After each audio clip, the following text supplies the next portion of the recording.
The words hit me like a physical blow, stealing my breath and leaving me frozen in place at my own dining room table. Really, Margaret, you should just stop pretending to matter. Nobody needs your opinion on this. Rebecca's voice was casual, almost bored, as she dismissed me with a flick of her manicured hand. My son James looked uncomfortable but said nothing, suddenly very interested in his mashed potatoes. I watched his eyes avoid mine, and something inside me, something that had been bending for years, finally broke. Before we jump back in, tell us where you're tuning in from, and if this story touches you, make sure you're subscribed, because tomorrow I've saved something extra special for you. I'd spent 4 decades as a high school English teacher, guiding teenagers through Shakespeare and life's complexities. I'd raised 3 children largely on my own after my husband Paul's early death. I'd volunteered countless hours in my community and prided myself on maintaining a home where everyone felt welcome. Yet here I was, at 67, being told I didn't matter, by a woman who'd been in our family for just 7 years. I quietly excused myself, hands trembling as I carried my half-eaten dinner to the kitchen. Through the window above the sink, I could see the garden Paul and I had planted together 25 years ago, now vibrant with summer blooms that only I still tended. The irony wasn't lost on me. I was still nurturing things that others thought didn't matter. It hadn't always been this way with Rebecca. When James first introduced us, she'd been warm, interested in my teaching career and my volunteer work with the literacy program.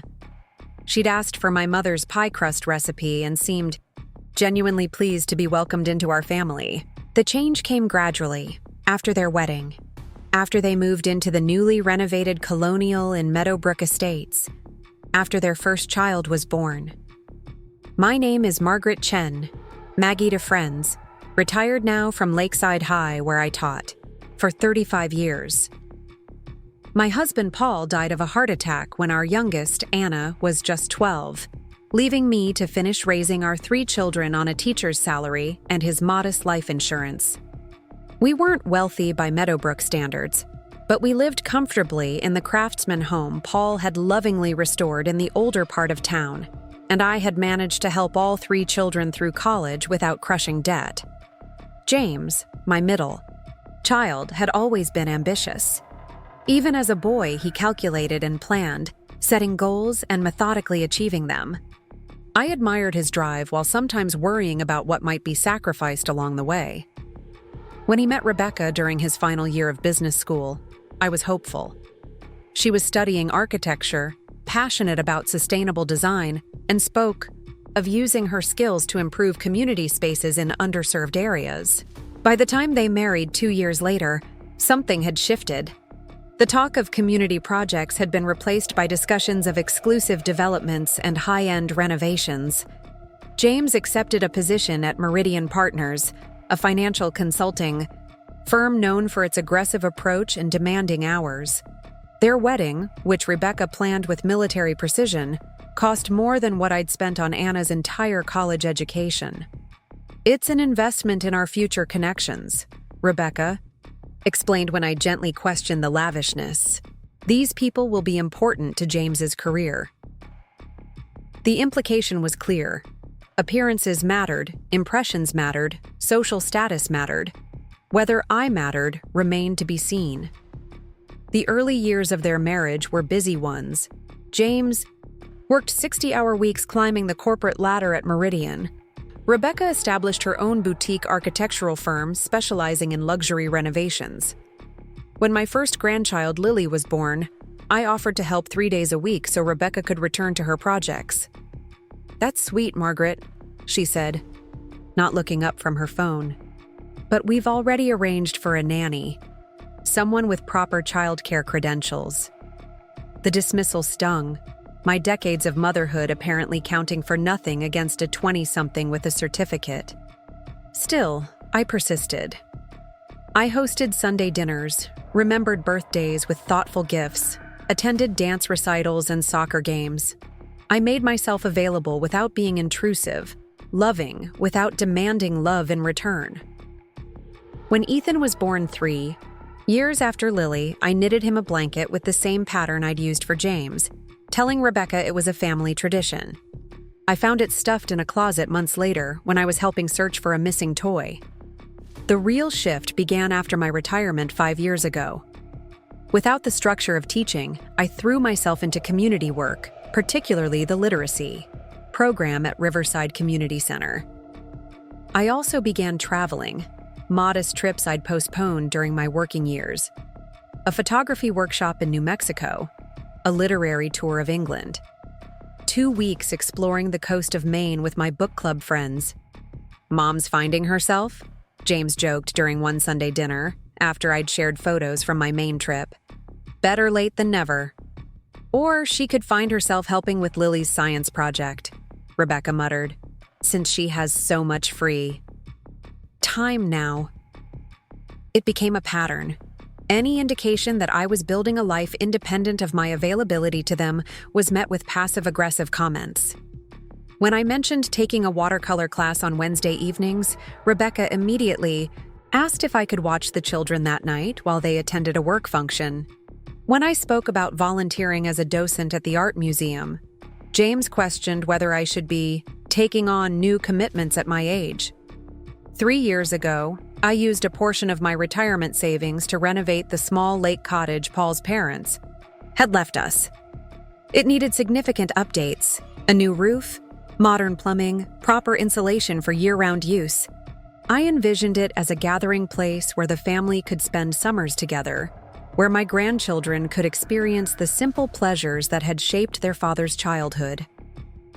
That first weekend, watching Lily and Ethan splash in the clear water, hearing their laughter echo across the lake, I felt a surge of joy that had been missing for too long. Even Rebecca seemed to relax, complimenting the new kitchen and wraparound deck I'd added. "This is actually quite nice, Margaret," she said, sipping iced tea on the deck. "You could probably get a decent price if you decided to sell. Lakefront properties are hot right now." By Sunday afternoon, James was checking work emails.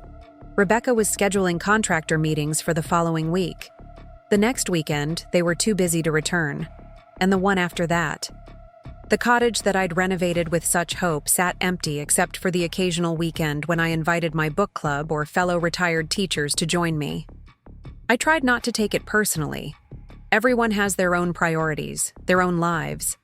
But when my 70th birthday approached and Rebecca suggested keeping it simple with just a quick lunch, rather than the family gathering I'd hoped for, something inside me began to shift. The realization came slowly. I had become an afterthought in my son's life, valued primarily for the childcare and financial support I could provide. When Lily needed expensive dance camp and Ethan wanted specialized soccer training, James called immediately. When Rebecca decided to renovate their already stunning kitchen, I received a carefully casual mention of how much they admired the Viking range at their friend's house. It was my oldest friend, Helen, who finally said what I couldn't admit to myself. We were having coffee at Rosewood Cafe, and I was explaining why James and Rebecca hadn't made it to our monthly dinner again. "Maggie," she said, setting down her cup with a decisive clink. "When was the last time James or Rebecca did anything for you? Not for your money, not for your time, but for you as a person who deserves care and consideration?" I stared at her, unable to answer. "That's what I thought," she continued. "You've turned yourself into a convenience, and they've forgotten there's a human behind the services." Her words hurt because they were true. That afternoon, I sat in my garden, the one Paul and I had planted together, the one I still tended, with care despite arthritis making the work more difficult each year, and allowed myself to feel the full weight of my situation. I had become a resource in my son's life, to be tapped when needed and ignored when not. The woman who had once been the center of his world, who had checked for monsters under the bed and stayed up late helping with college applications, who had worked 2 summer jobs to afford his first car, had been reduced to an occasional babysitter and potential financial backer. That evening, I called James. He answered on the 4th ring, his voice distracted. "Mom, can I call you back? I'm just heading into a meeting." I took a deep breath. "James, I'd like to have dinner this Friday. There's something important I want to discuss." A pause, the sound of papers shuffling. "This Friday is tough. Lily has dance and Rebecca's got clients coming in from Chicago." I pressed further, unusual for me. "What about Saturday?" Another pause. Preparing and narrating this story took us a lot of time. So if you are enjoying it, subscribe to our channel. It means a lot to us. Now back to the story. Let me check with Rebecca and get back to you. He never did. Instead, 3 days later, he stopped by unannounced during his lunch break. "You sounded concerned on the phone," he said, checking his watch as he declined my offer of tea. Preparing and narrating this story took us a lot of time, so if you are enjoying it, subscribe to our channel. It means a lot to us. Now back to the story. "Is everything okay?" I studied my son's face, Paul's eyes, my mother's chin, and felt a surge of love mixed with disappointment. "I've been thinking about the future," I began carefully. "About some changes I want to make." His posture changed, immediately, becoming more attentive. "Actually, that's good timing, Mom. Rebecca and I were just talking about how you might want to consider downsizing. That house is really too much for you to manage alone." In that moment, something crystallized within me. It wasn't just that he'd immediately focused on my house, my home of 40 years, filled with memories and meaning. It was the complete absence of concern for why I might be thinking about the future. No questions about my health, my happiness, my plans. Just another angle for potential financial advantage. "I'm not planning to sell," I said quietly. "But I am considering other changes." James frowned, glanced at his watch. "Well, don't make any big decisions without talking to us first. Rebecca knows some excellent real estate agents who could help you understand the market value of this place." That night, I couldn't sleep. I paced the house Paul and I had filled with love, touching familiar objects, remembering the life we'd built. In James's old room, now my sewing space, I found a box of his childhood drawings. Stick figures labeled Mom with hearts floating above them. School essays about how I was his hero. Birthday cards with carefully printed "I love yous." When had that affectionate boy transformed into the calculating man who now saw me primarily as a financial asset? The turning point came unexpectedly. I was volunteering at the community center's literacy program when I met Sophia Guzman, a bright-eyed 17-year-old helping younger children with reading difficulties. We chatted during a break, and I learned she was hoping to study education in college, but worried about costs. "My parents both work 2 jobs," she explained, "but they're still paying off medical bills from my brother's accident 3 years ago. They can't help much with college." Despite excellent grades and clear teaching potential, Sophia feared her dreams might remain out of reach. As we talked, I felt something stir within me, a sense of purpose I'd been missing. That evening, I called my financial advisor, Robert Fitzgerald, who had helped manage my modest investments since Paul's death. "I'd like to discuss establishing a scholarship," I told him. "Something to help local students pursuing education degrees." Robert was surprised, but supportive. "That's a significant commitment, Maggie. Let's look at how we might structure it to maximize the impact while ensuring your own security." Over the next few weeks, I met with Robert multiple times, restructuring investments and creating a plan that would allow me to establish the scholarship while maintaining my independence. I consulted with an attorney about changes to my will and trust documents. I researched education-focused charities where my limited resources might make a meaningful difference. I was in the middle of this process when the dizzy spells began. At first, I dismissed them as fatigue or perhaps low blood pressure.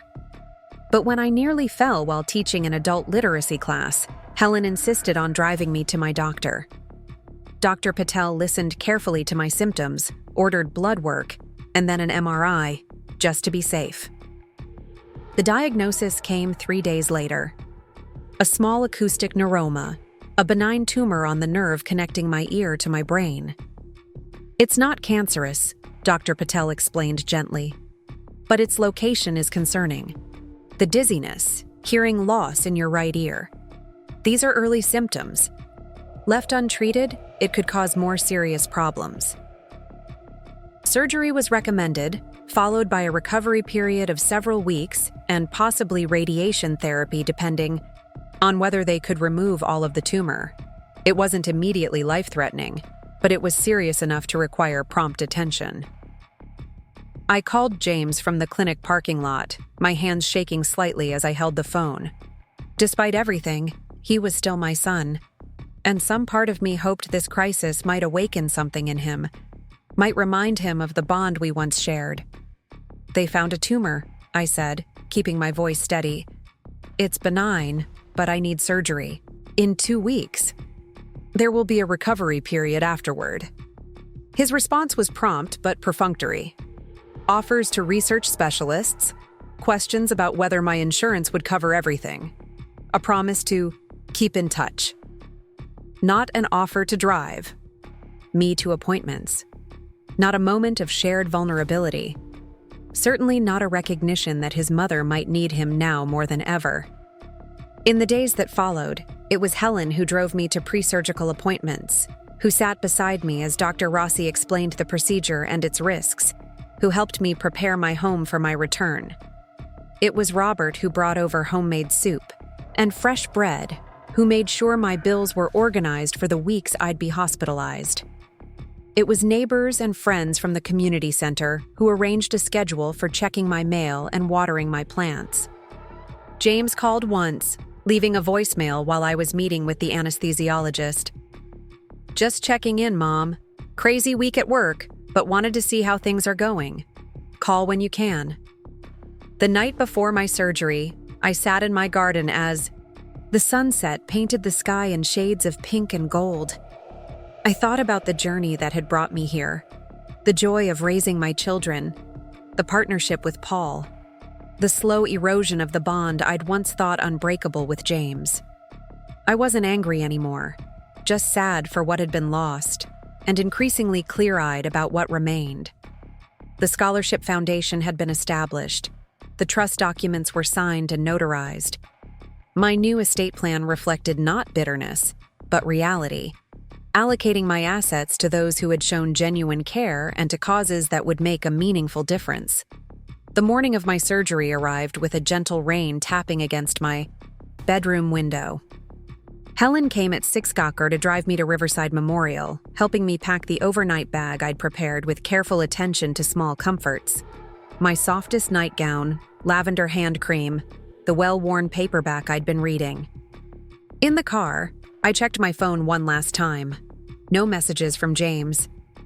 "He might still show up," Helen offered as we turned into the hospital parking lot. I smiled at her kindness but shook my head. "No, he won't. And that's okay. I'm not alone." She squeezed my hand, her eyes bright with unshed tears. "No, Maggie, you certainly are not." The admission process was efficient, almost mechanical. Forms to sign, questions to answer, hospital bracelet secured around my wrist.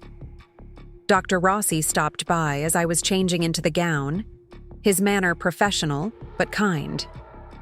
"We're going to take good care of you, Margaret," he promised. "The team is excellent, and we've reviewed your case thoroughly." I thanked him, appreciating his competence as much as his compassion. In the pre-op area, a nurse named Michael checked my vitals and explained what would happen next. "Is there family in the waiting room?" he asked as he inserted the IV line. "Your emergency contact is listed as Helen Jenkins." "She's as good as family," I replied, watching the clear fluid drip steadily into my vein. Better in some ways. As they prepared to wheel me into the operating room, I felt a strange sense of calm.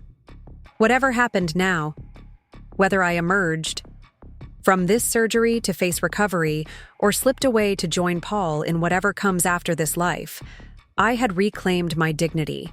I had stopped allowing fear of abandonment to keep me tethered to a relationship that had become hollow at its core.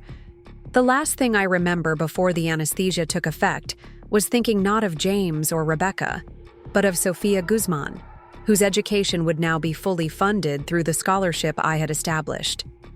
There was comfort in knowing that something good would emerge from this painful awakening, that my life's work as a teacher would continue in some form even if I didn't survive the day. I woke to the steady beep of monitors and the smell of antiseptic. The ceiling above me was a blur of white tiles and fluorescent lighting, my mouth dry as sandpaper. "She's awake," someone said, and then Helen's face swam into view, her expression melting into relief. "Welcome back, Maggie. The surgery went well." It took me a moment to find my voice, raspy and thin. "How long?" Helen checked her watch. "Almost 6 hours. Dr. Rossi will be in soon to explain everything." I nodded, the simple movement requiring unexpected effort.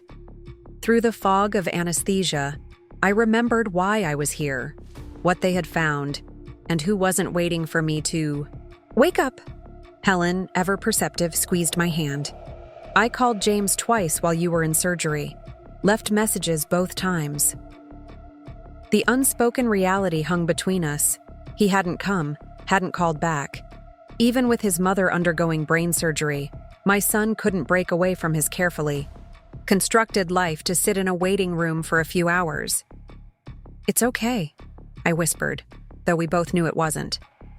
"I'm not surprised." Dr. Rossi arrived an hour later, chart in hand and lines of fatigue etched around his eyes.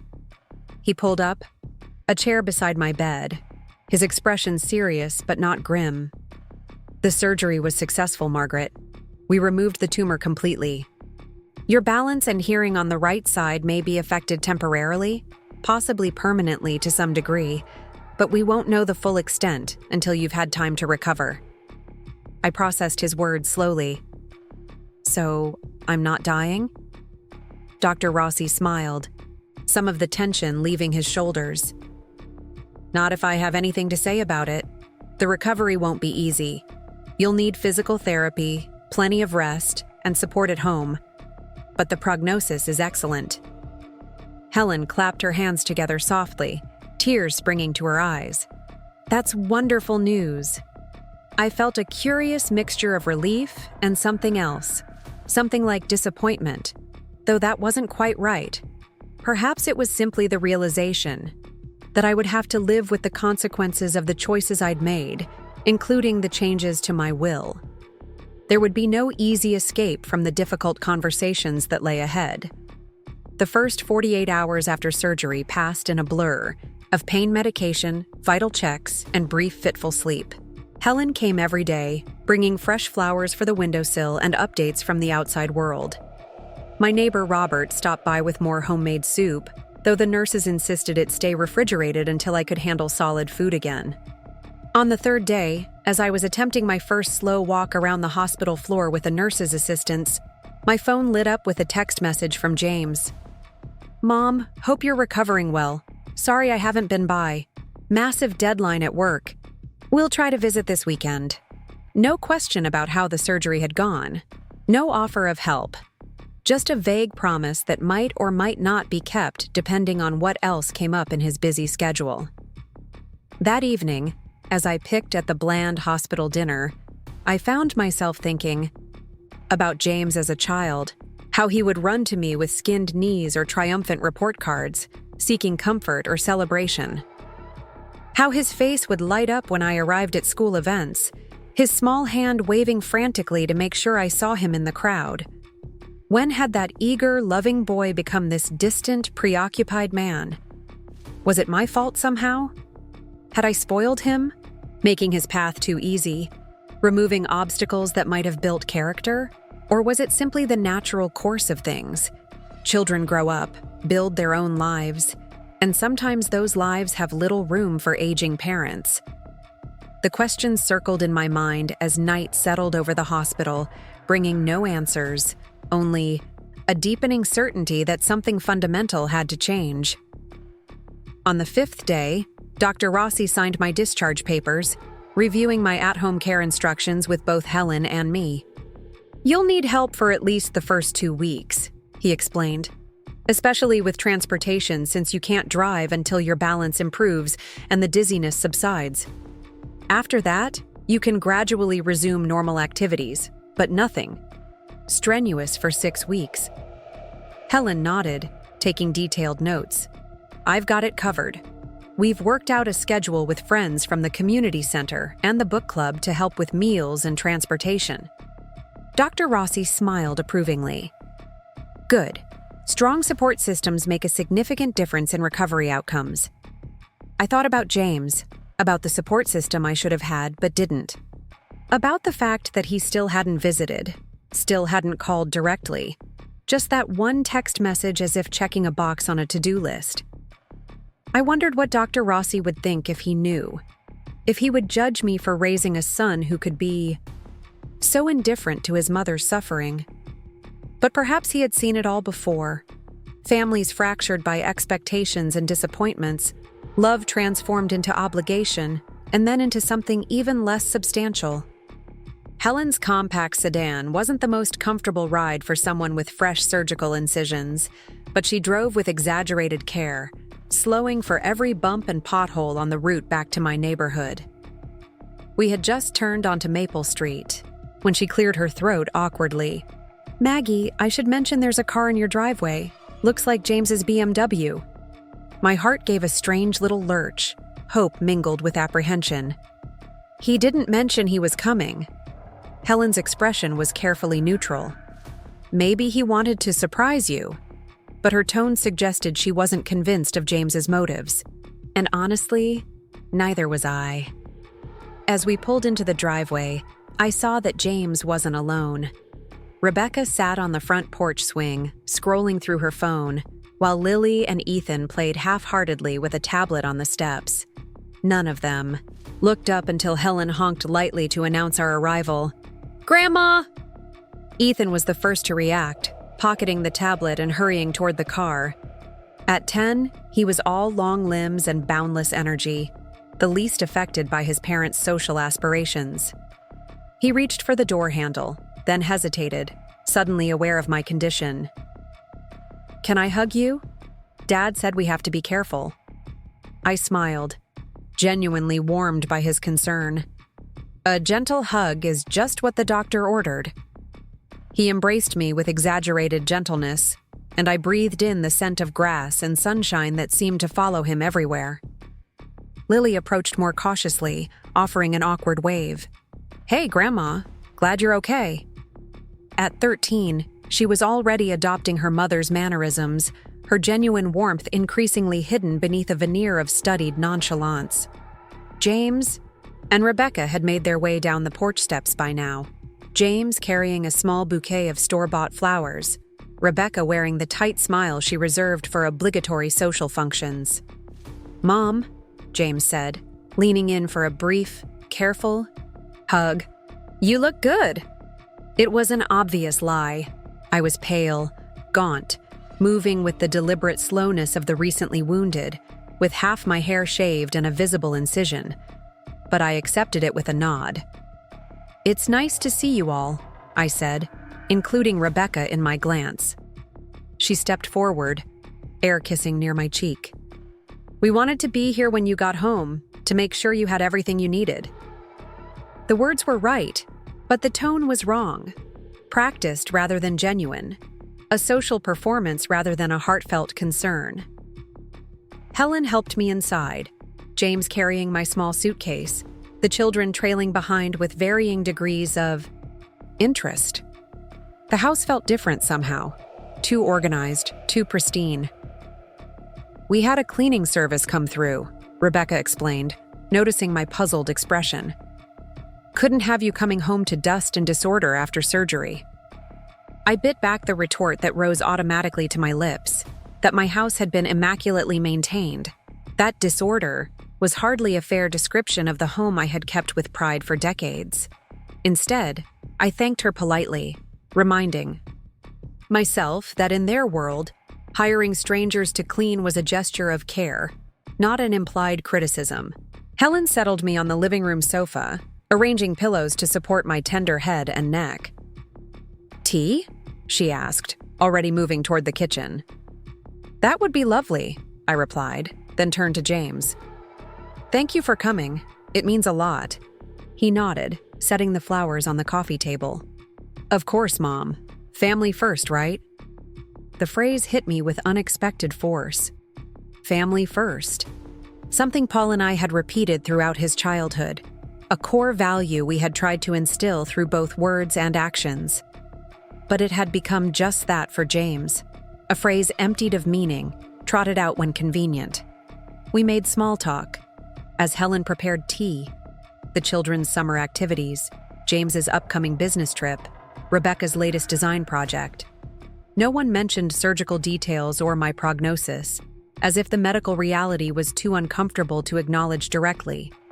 I answered their questions and asked my own, playing the role of gracious hostess despite being the one in need of care. It wasn't until Rebecca excused herself to take a call in the kitchen that James leaned forward, lowering his voice. "Mom, we need to talk about next steps. Rebecca and I have been discussing options, and we think it might make sense for you to consider selling this place. It's too much house for one person, especially now with your health concerns." I stared at him, momentarily speechless. Not even an hour home from brain surgery, still wearing the special head dressing that protected my healing incision, and already he was angling for the house. "This isn't the time, James," I said quietly, conscious of the children nearby. "I'm not making any major decisions right now." He frowned, glancing toward the kitchen to ensure Rebecca was still occupied. "I'm not trying to rush you, but being practical is important. You can't manage alone anymore. That's just reality. We could help you find a nice condo, something manageable in a building with an elevator.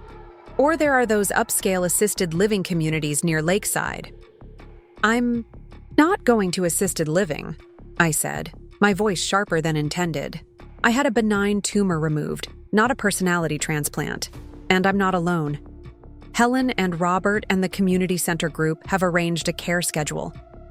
James's expression hardened, a flash of the same calculation I'd seen when he first learned of my diagnosis. "Mom, you can't impose on your friends indefinitely. That's what family is for. Rebecca and I have discussed it, and we think the best solution would be to sell this house and the lake cottage. The proceeds could cover a very comfortable retirement community, and anything left over would be a nice nest egg for the grandkids. College funds." The sheer audacity of it, planning the liquidation of my assets while I was literally fresh from surgery, left me momentarily stunned. But before I could respond, Helen returned with the tea tray, her timing impeccable as always. "Here we are," she announced cheerfully, though her eyes darted between James and me, sensing the tension. "Maggie, I've added honey just how you like it." James sat back, his expression smoothing into bland pleasantness, the discussion clearly postponed but not abandoned. As Helen poured the tea, I found myself thinking of the changes I'd already made to my will, changes that would upend the neat financial calculations my son was making. For the first time since signing those documents, I felt not guilt, but vindication. Rebecca returned from her call, sliding smoothly back into the conversation as if she hadn't missed a beat. "Margaret, we brought some prepared meals from that gourmet service in Lakeside. They're in your freezer. Just heat and eat when you're feeling up to it." It was a thoughtful gesture, I had to admit, though I suspected it was meant to compensate for their absence in the days to come.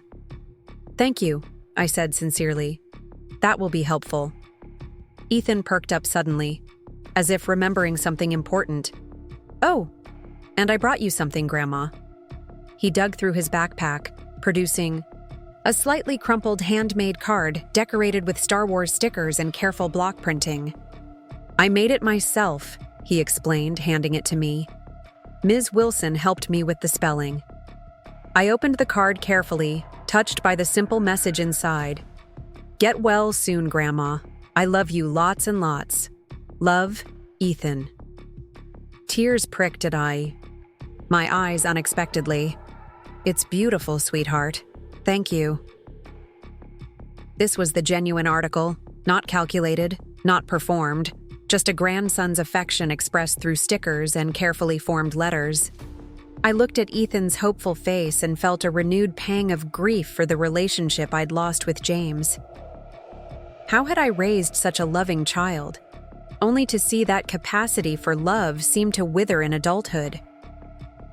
The visit lasted another hour, constrained by the obvious fact of my fatigue and, I suspected, by James and Rebecca's other commitments. As they prepared to leave, James pulled me aside once more. "Think about what I said, Mom. We're only trying to help."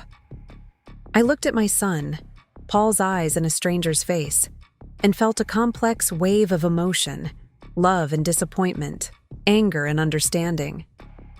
"I know you think you are," I said carefully, "but this is my home, my life. I'll make my own decisions about what happens next." Something flickered across his face, frustration perhaps, or surprise at my uncharacteristic firmness. He recovered quickly, patting my shoulder with studied casualness. "Of course. Just don't wait too long. Properties like this are moving fast in the current market." And there it was again, the thinly veiled calculation, the assessment of my life in terms of market value and potential profit. As they drove away, Ethan waving from the back window, I felt both relief at their departure and a profound sadness for what our relationship had become. "Well," Helen said, closing the front door and turning to me with raised eyebrows. That was something. I sank into the nearest chair, suddenly exhausted beyond measure. Did I imagine it, or was my son trying to liquidate my assets within an hour of my return from brain surgery? Helen snorted, her diplomatic facade dropping now that we were alone. "You did not imagine it. I nearly dropped the teapot when I heard what he was suggesting. The nerve." She busied herself adjusting pillows and bringing me a glass of water, muttering under her breath about ungrateful children and vultures circling. When she had fussed enough to satisfy herself, she sat in the chair opposite mine, her expression turning serious. "Maggie, are you really okay? Not just physically, but with all of this?" I considered the question carefully, looking around the living room where Paul and I had spent so many contented evenings, where James had opened Christmas presents and built couch forts, and later brought home prom dates and college acceptance. Letters. "No," I admitted finally. "I'm not okay, but I will be." Helen nodded, understanding that my words encompassed more than just physical recovery. "You know I'm here, whatever you need, and not because I'm angling for a spot in your will." The joke, edged with truth, made me laugh despite the pain it caused my healing incision. "I know, Helen. That's why you actually have one." The first week home from the hospital established a new rhythm to my days. Helen stayed in the guest room, helping with medications and ensuring I didn't fall during my still unsteady attempts at walking without support. Community center friends brought casseroles and fresh bread, staying for brief visits that brightened the long afternoons. Robert stopped by daily, sometimes just to check if we needed anything from the store, other times to sit and read to me when my eyes were too tired for books. James called once, a brief, awkward conversation about my recovery that ended with another mention of downsizing options he'd be happy to discuss when I was feeling stronger. I deflected gently but firmly, already knowing that conversation would never happen on his terms. The changes to my will weren't about punishment. They were about reality. My son had shown me through consistent choices over many years that he valued what I could provide over who I was. I had finally stopped pretending otherwise. By the second week, I was moving more easily, managing simple tasks around the house and taking short walks in the garden. Helen returned to her own home but came by daily, as did various members of my support network.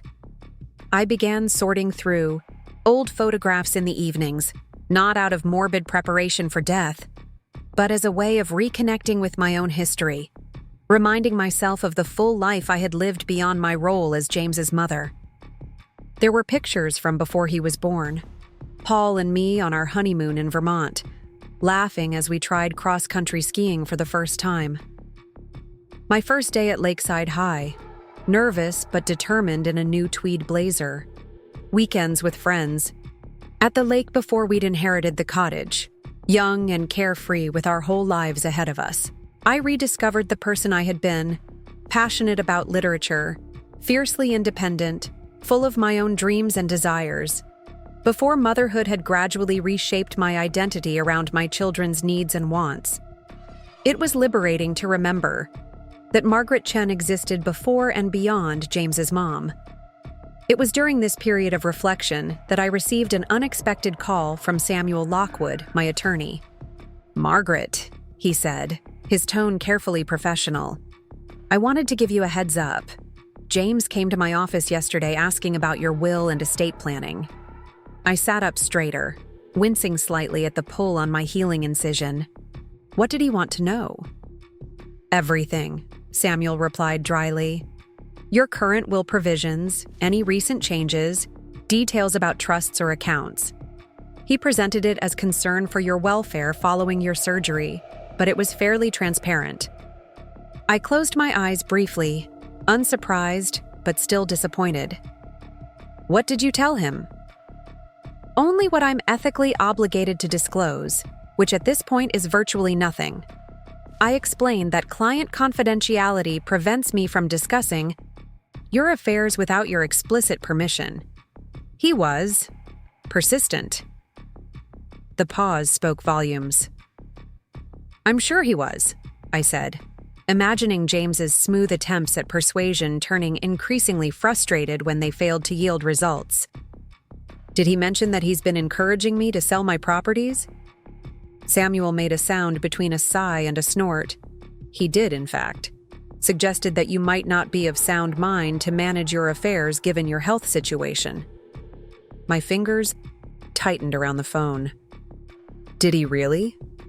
"Don't worry," Samuel assured me. "I've known you for 20 years, Maggie. I've seen you make careful, rational decisions through far worse circumstances than this. And I reminded James that your cognitive abilities are not in question, only your willingness to follow his preferred financial plan." After we hung up, I sat in Paul's old armchair by the window, watching the neighborhood children ride bikes along the sidewalk. James's attempt to circumvent me by going directly to Samuel wasn't just presumptuous, it was revealing.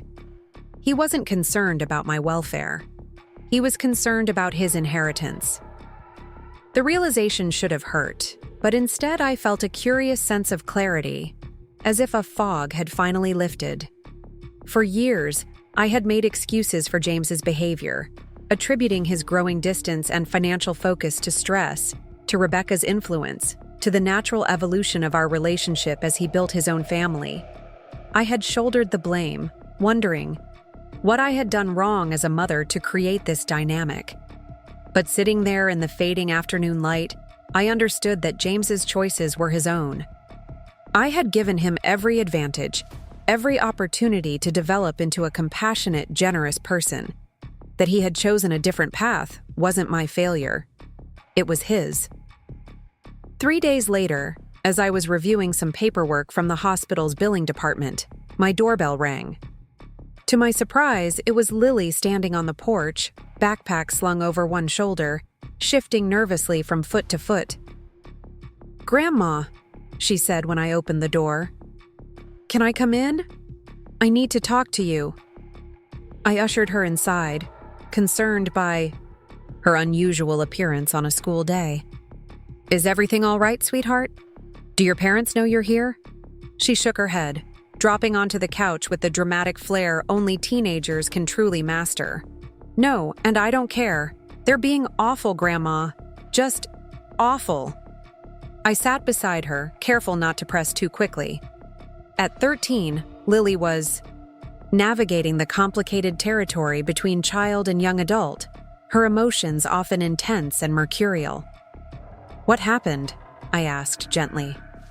She twisted a strand of hair around her finger, a nervous habit she'd had since childhood. I overheard them talking last night about you, about the house. Dad said you were being stubborn and irrational, and that they needed to accelerate the timeline before you did something stupid with the money. Mom said maybe they should get you declared incompetent or something. Her voice cracked. It was gross, Grandma. Like they were plotting against you. I kept my expression neutral despite the shock and anger rippling through me. I see, I said carefully. And how did that make you feel? Lily looked at me directly, her young face fierce with indignation. It made me feel ashamed of them. You just had brain surgery and all they care about is getting your house. It's disgusting. The unvarnished honesty of adolescence, cutting, straight to the heart of the matter without the polite fictions adults construct. I came to warn you, she continued, and to say I'm sorry. You don't deserve that, especially not from Dad. I reached for her hand, deeply moved by her loyalty and moral clarity. Thank you for telling me, Lily. That took courage. She shrugged, embarrassed now by her own emotion. Whatever. It's just wrong. We sat in silence for a moment, the weight of her revelations settling between us. Then hesitantly, she added, Grandma, would it be okay if I came to visit you sometimes? Like, regularly without telling them? I considered the implications carefully. I had no desire to put Lily in the middle of conflict with her parents, yet I valued our relationship too much to discourage her. You're always welcome here, I said finally, but I think we should be transparent about it. How about if I talk to your dad about setting up a regular time for us to spend together? Maybe you could help me with some community center projects once I'm back on my feet. Lily nodded, clearly relieved. That would be cool. I'd like that. After Lily left, I'd insisted on calling James to let him know where she was, despite her protests. I sat alone in my living room processing this latest development. The fact that they were discussing having me declared incompetent was deeply disturbing, though perhaps not entirely surprising given James's visit to Samuel. It suggested a level of calculation and entitlement that exceeded even my adjusted expectations. More significant, though, was Lily's reaction, her instinctive recognition of the moral bankruptcy in her parents' behavior, her decision to warn me despite the potential consequences. In her, I saw hope that the values Paul and I had tried to instill in James might still find expression in the next generation. That evening, I called Robert Fitzgerald and asked him to come by the house the following day. If James and Rebecca were accelerating their timeline, I needed to ensure my affairs were fully in order, with no vulnerabilities they might exploit. I also called Dr. Rossi's office and requested a formal letter confirming my cognitive capacity to be added to my medical file and copied to Samuel. These were precautionary measures, but after Lily's warning, they seemed prudent. Robert arrived promptly at 10 the next morning, his briefcase bulging with folders and his expression concerned. "Margaret," he said as we settled in the dining room with coffee. "Samuel called me. I want you to know I'm deeply disturbed by what's happening." I nodded, appreciating his straightforward approach. "So am I, Robert. But I'm not surprised. Not anymore." I paused, gathering my thoughts. I need to make sure everything we've put in place is secure. For the next 2 hours, we reviewed my financial arrangements in meticulous detail, the scholarship trust for promising education students, the donation structure for the Literacy Foundation, the provisions for Helen and several other friends who had shown such care during my illness. We discussed contingency plans for various scenarios, including the possibility of a legal challenge from James. "Your documentation is thorough," Robert assured me, closing his notebook. "Your competence is well established. Your decisions are rational and clearly explained in the supporting letters. There's very little grounds for contesting anything you've done," I sighed, feeling both relieved and saddened that such precautions were necessary. I never imagined I'd be fortifying my estate plans against my own son. But here we are. Robert's expression softened with sympathy. Margaret, I've been in this business for 30 years. Family dynamics around money can bring out the worst in people, even those we thought we knew best. You're not the first parent to face this kind of situation, and sadly, you won't be the last. That night, alone in the house for the first time since my surgery, I found myself standing in James's old bedroom, now converted to a home office, but still bearing traces of its original purpose. The growth chart marked on the closet door frame, the shelf that once held sports trophies now displaying reference books. I remembered the night terrors he'd experienced around age 7, how I'd sit beside his bed for hours, smoothing his hair back from his forehead, until he fell into peaceful sleep. I remembered teaching him to ride a bike on the driveway, bandaging, scraped knees, celebrating lost teeth with quarters under the pillow. I had loved him completely, without reservation or condition. When had that ceased to be enough? When had my value in his eyes shifted from who I was to what I could provide? Standing there in the dim light, surrounded by the ghosts of happier times, I finally accepted the full truth. The son I had raised with such devotion now saw me primarily as a financial asset to be managed, an obstacle to his inheritance plans, a problem to be solved rather than a person to be loved. It was a bitter realization, but facing it squarely brought its own kind of freedom. I was done making excuses, done hoping for change, done measuring my worth by his approval. Whatever came next, whether confrontation or continued pretense, I would face it with clear eyes and the knowledge that I had done right by myself at last. The turning point came unexpectedly, 3 weeks after my surgery. I was sitting on my back porch, enjoying the afternoon sunshine and the simple pleasure of being able to read again without dizziness, when my phone rang with a number I didn't recognize. "Mrs. Chen?" a woman's voice asked when I answered. "This is Adrienne Wilson, the school counselor at Meadowbrook High. I'm calling about Lily." My heart rate quickened immediately. "Is she all right?" "Physically, yes," Mrs. Wilson assured me.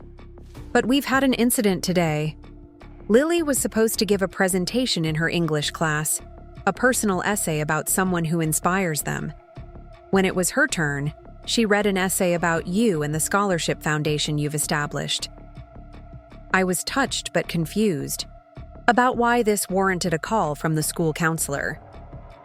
"I'm not sure I understand the problem," Mrs. Wilson hesitated. "The issue arose when Rebecca Mitchell, your daughter-in-law, I believe, arrived at the school shortly after the presentation, extremely upset. She demanded that Lily's essay be removed from consideration for the school literary magazine and accused you of manipulating Lily against her parents." There was quite a scene in the main office. I closed my eyes, imagining the scenario all too clearly. "I see. And Lily? She's very upset. She's asked to call you, which is why I'm reaching out. We need a parent's permission for her to contact anyone not on her approved list, and she's reluctant to have us call her father." "Of course she can call me," I said immediately. "And please let her know I'll be here if she needs somewhere to go after school." 15 minutes later, my phone rang again. "Grandma?" Lily's voice was thick with tears. Mom went totally nuclear.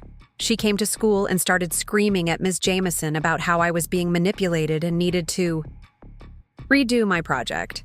She said you were turning me against them for their financial prudence or whatever that means. I let her vent, listening as she described Rebecca's tirade in the school office, the mortification of being called to the principal's suite, the whispers from classmates as she was escorted down the hallway. "I hate her sometimes," Lily finally concluded, her voice dropping to a whisper. "And I think I kind of hate Dad too, for letting her be like this." "You don't hate them," I said gently. "You're angry and hurt, which is completely understandable. But hate isn't the answer." "Then what is?" "Because I can't go home right now. I just can't." "Would you like to come here after school?" I offered. "We can talk or not talk. Whatever you need." Her relief was palpable. "Yes, please. I'll take the bus. Should be there by 4. After we hung up, I sat very still, processing this latest development. The situation had clearly escalated beyond private family disagreements. Rebecca's public outburst, her accusation that I was manipulating Lily, these suggested a deepening paranoia about my influence. It was no longer just about the house or my financial assets.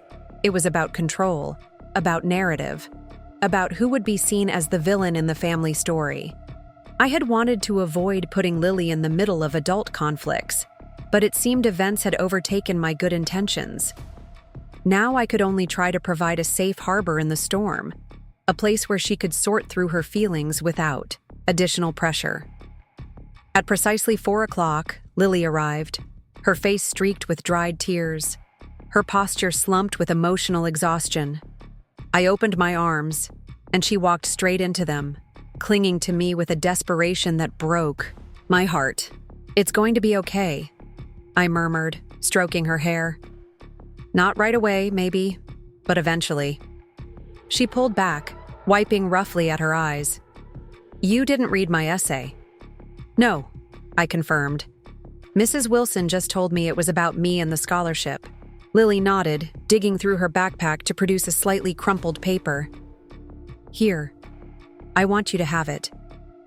I took it carefully, this offering from her heart, and led her to the kitchen where I put the kettle on for tea, a gesture my own mother had performed countless times in moments of crisis.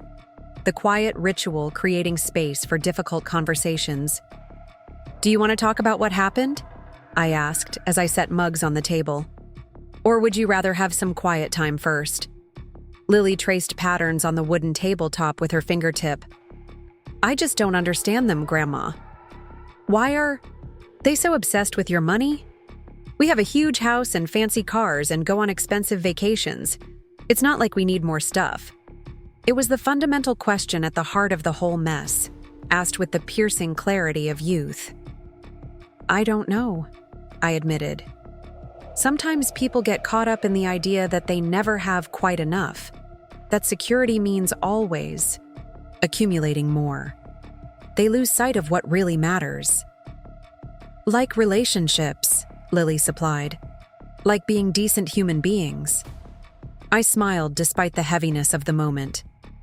"Yes, exactly like that." The kettle whistled, and I prepared our tea, giving us both a moment to gather our thoughts. "Your parents love you," I said finally, setting her mug before her. "They may be making choices I don't agree with, but that doesn't change how much they love you." Lily looked skeptical. "If they loved me, they'd listen to me. They'd care how I feel about all this." "Parents are imperfect people," I said carefully. "They make mistakes. They get caught up in their own fears and agendas. It doesn't excuse their behavior, but it might help explain it." She sipped her tea considering this. "Mom said I'm forbidden to see you outside of supervised family visits. She said you're manipulative and unstable since your surgery." Her voice caught. "But you're the only one who actually listens to me." The irony wasn't lost on me. Rebecca accusing me of manipulation while attempting to control Lily's relationship with me through threats and prohibitions. But I knew better than to say this aloud. Criticizing her parents would only make the situation harder for Lily. "I'm sorry you're caught in the middle of adult problems," I said instead. "It's not fair to you or Ethan." As if summoned by his name, my phone lit up with a text from James. "Where is Lily? She's not answering her phone. Rebecca says she might have gone to your house." I showed the message to Lily, who groaned. "They probably tracked my phone." "I need to let them know you're safe," I said gently. "They're worried." She nodded reluctantly. "I know, but can I stay a little longer, please?" I texted James back. "Lily is here. She's safe but upset. She'd like some time to calm down before coming home." The response was immediate. "We'll be there in 20 minutes to pick her up." Not a request, not a question about what had happened, or why Lily might be upset, just a statement of intent, as if my home were simply a way station, my time and input irrelevant to their parenting decisions. I showed Lily the text. Her face crumpled. I knew it. They don't care how I feel at all. I took her hand across the table. I think they do care, but they're too caught up in their own emotions right now to show it well. Whatever happens when they get here, remember that I love you, and I'm here whenever you need me. She squeezed my hand tight. When the doorbell rang exactly 18 minutes later, I squeezed Lily's hand one more time before going to answer it. She remained at the kitchen table, shoulders hunched, bracing herself for the storm. James and Rebecca stood on my porch like matching statues of parental indignation. Him in his business casual attire straight from the office, her in a tailored pantsuit that seemed excessive for a school confrontation. Neither looked prepared for reasonable conversation. "Where is she?" Rebecca demanded without preamble, attempting to step past me into the house. I held my ground, not physically blocking her, but making it clear entry wasn't automatic. "Hello, Rebecca. James. Lily's in the kitchen. She's upset, but safe." James stepped forward, his expression a careful mask of concern that didn't quite reach his eyes. "Mom, you know you should have called us immediately when she showed up." "I didn't show up." Lily's voice came from behind me. She'd followed me to the entryway, arms crossed protectively over her chest. "I called first, and Grandma said I could come over, because unlike some people, she actually cares how I feel." Rebecca's face flushed with anger. "That's enough. Lily, get your things. We're going home right now, and then we're going to have a serious discussion about respect and manipulation." "Manipulation?" Lily's voice rose in disbelief. "You're the one who stormed into my school and humiliated me in front of everyone. You're the one who's trying to control who I can talk to and what I can write about." James stepped between them, ever the mediator seeking the path of least resistance. "Let's not do this here. Lily, get your backpack. We'll talk at home." I watched the familiar dynamic unfold. Rebecca's righteous anger, James's conflict avoidance, Lily's increasing isolation. It was a pattern that would continue unless someone interrupted it. That someone, I realized, would have to be me. "Actually," I said quietly but firmly, "I think we should talk now. All of us. Because this situation affects all of us, and Lily deserves to have her feelings acknowledged." Rebecca turned to me, her expression incredulous. "This is a parenting matter, Margaret. With all due respect, it's not your place to decide how we handle our daughter." "With all due respect," I echoed, the phrase carrying none of its purported deference. "When you involve me by accusing me of manipulating Lily, it becomes my place. When you create a scene at her school about an essay she wrote about me, it becomes my place. When you forbid her from seeing me, it becomes my place." For a moment, genuine surprise flashed across Rebecca's face. She hadn't expected pushback. From me, certainly not this calm, measured assertion of boundaries. She had become so accustomed to my acquiescence that my newfound backbone seemed to momentarily confound her. James recovered first. "Mom, I understand you're upset, but this really isn't the time." "It's exactly the time," I interrupted, surprising even myself with my firmness. "Come in, all of you. We're going to sit down like the family we supposedly are and talk about what's happening. Not tomorrow, not next week. Now." It was the voice I'd used when breaking up fights in the high school hallway, the tone that brooked no argument. To my mild surprise, it still worked. James and Rebecca exchanged glances but followed me into the living room, Lily trailing behind with an expression caught between apprehension and something like hope. I took Paul's old armchair, gesturing for the others to sit on the sofa. No one spoke for a long moment, the tension palpable in the late afternoon light filtering through the windows. "Lily," I began, choosing my words carefully. Would you be comfortable sharing what's upset you today? Just the facts as you experienced them. Rebecca started to object, but James placed a restraining hand on her arm, curiosity temporarily outweighing his defensive instincts. Lily took a deep breath, her voice steadier than I'd expected. We had to write essays about someone who inspires us. I wrote about Grandma, about how she taught for 35 years and is still helping students through her scholarship foundation, about how she volunteers at the Literacy Center even after retirement, about how she believes education can change lives. She paused, glancing at her parents before continuing. Ms. Jameson thought it was good enough for the literary magazine. But after class, Mom showed up and started yelling at her, saying I'd been coached and the essay shouldn't be published. She said, Lily's voice wavered slightly. She said Grandma was using me to get back at you guys over some financial disagreement. James winced, having the grace to look slightly embarrassed. Rebecca showed no such compunction. You deliberately chose a topic you knew would provoke us, Rebecca accused. After we specifically told you that your grandmother and we are having a disagreement that doesn't involve you. It does involve me, Lily countered, her composure cracking. It involves me when you talk about having my grandmother declared incompetent just so you can get her house. It involves me when you forbid me from seeing someone I love. It involves me when you humiliate me at school over an essay I worked really hard on. The raw pain in her voice silenced even Rebecca momentarily. I let the words hang in the air, giving them the weight they deserved before speaking. James, Rebecca, I said quietly. Is what Lily's saying true? Have you discussed having me declared incompetent? James shifted uncomfortably, avoiding my eyes. It was just a conversation.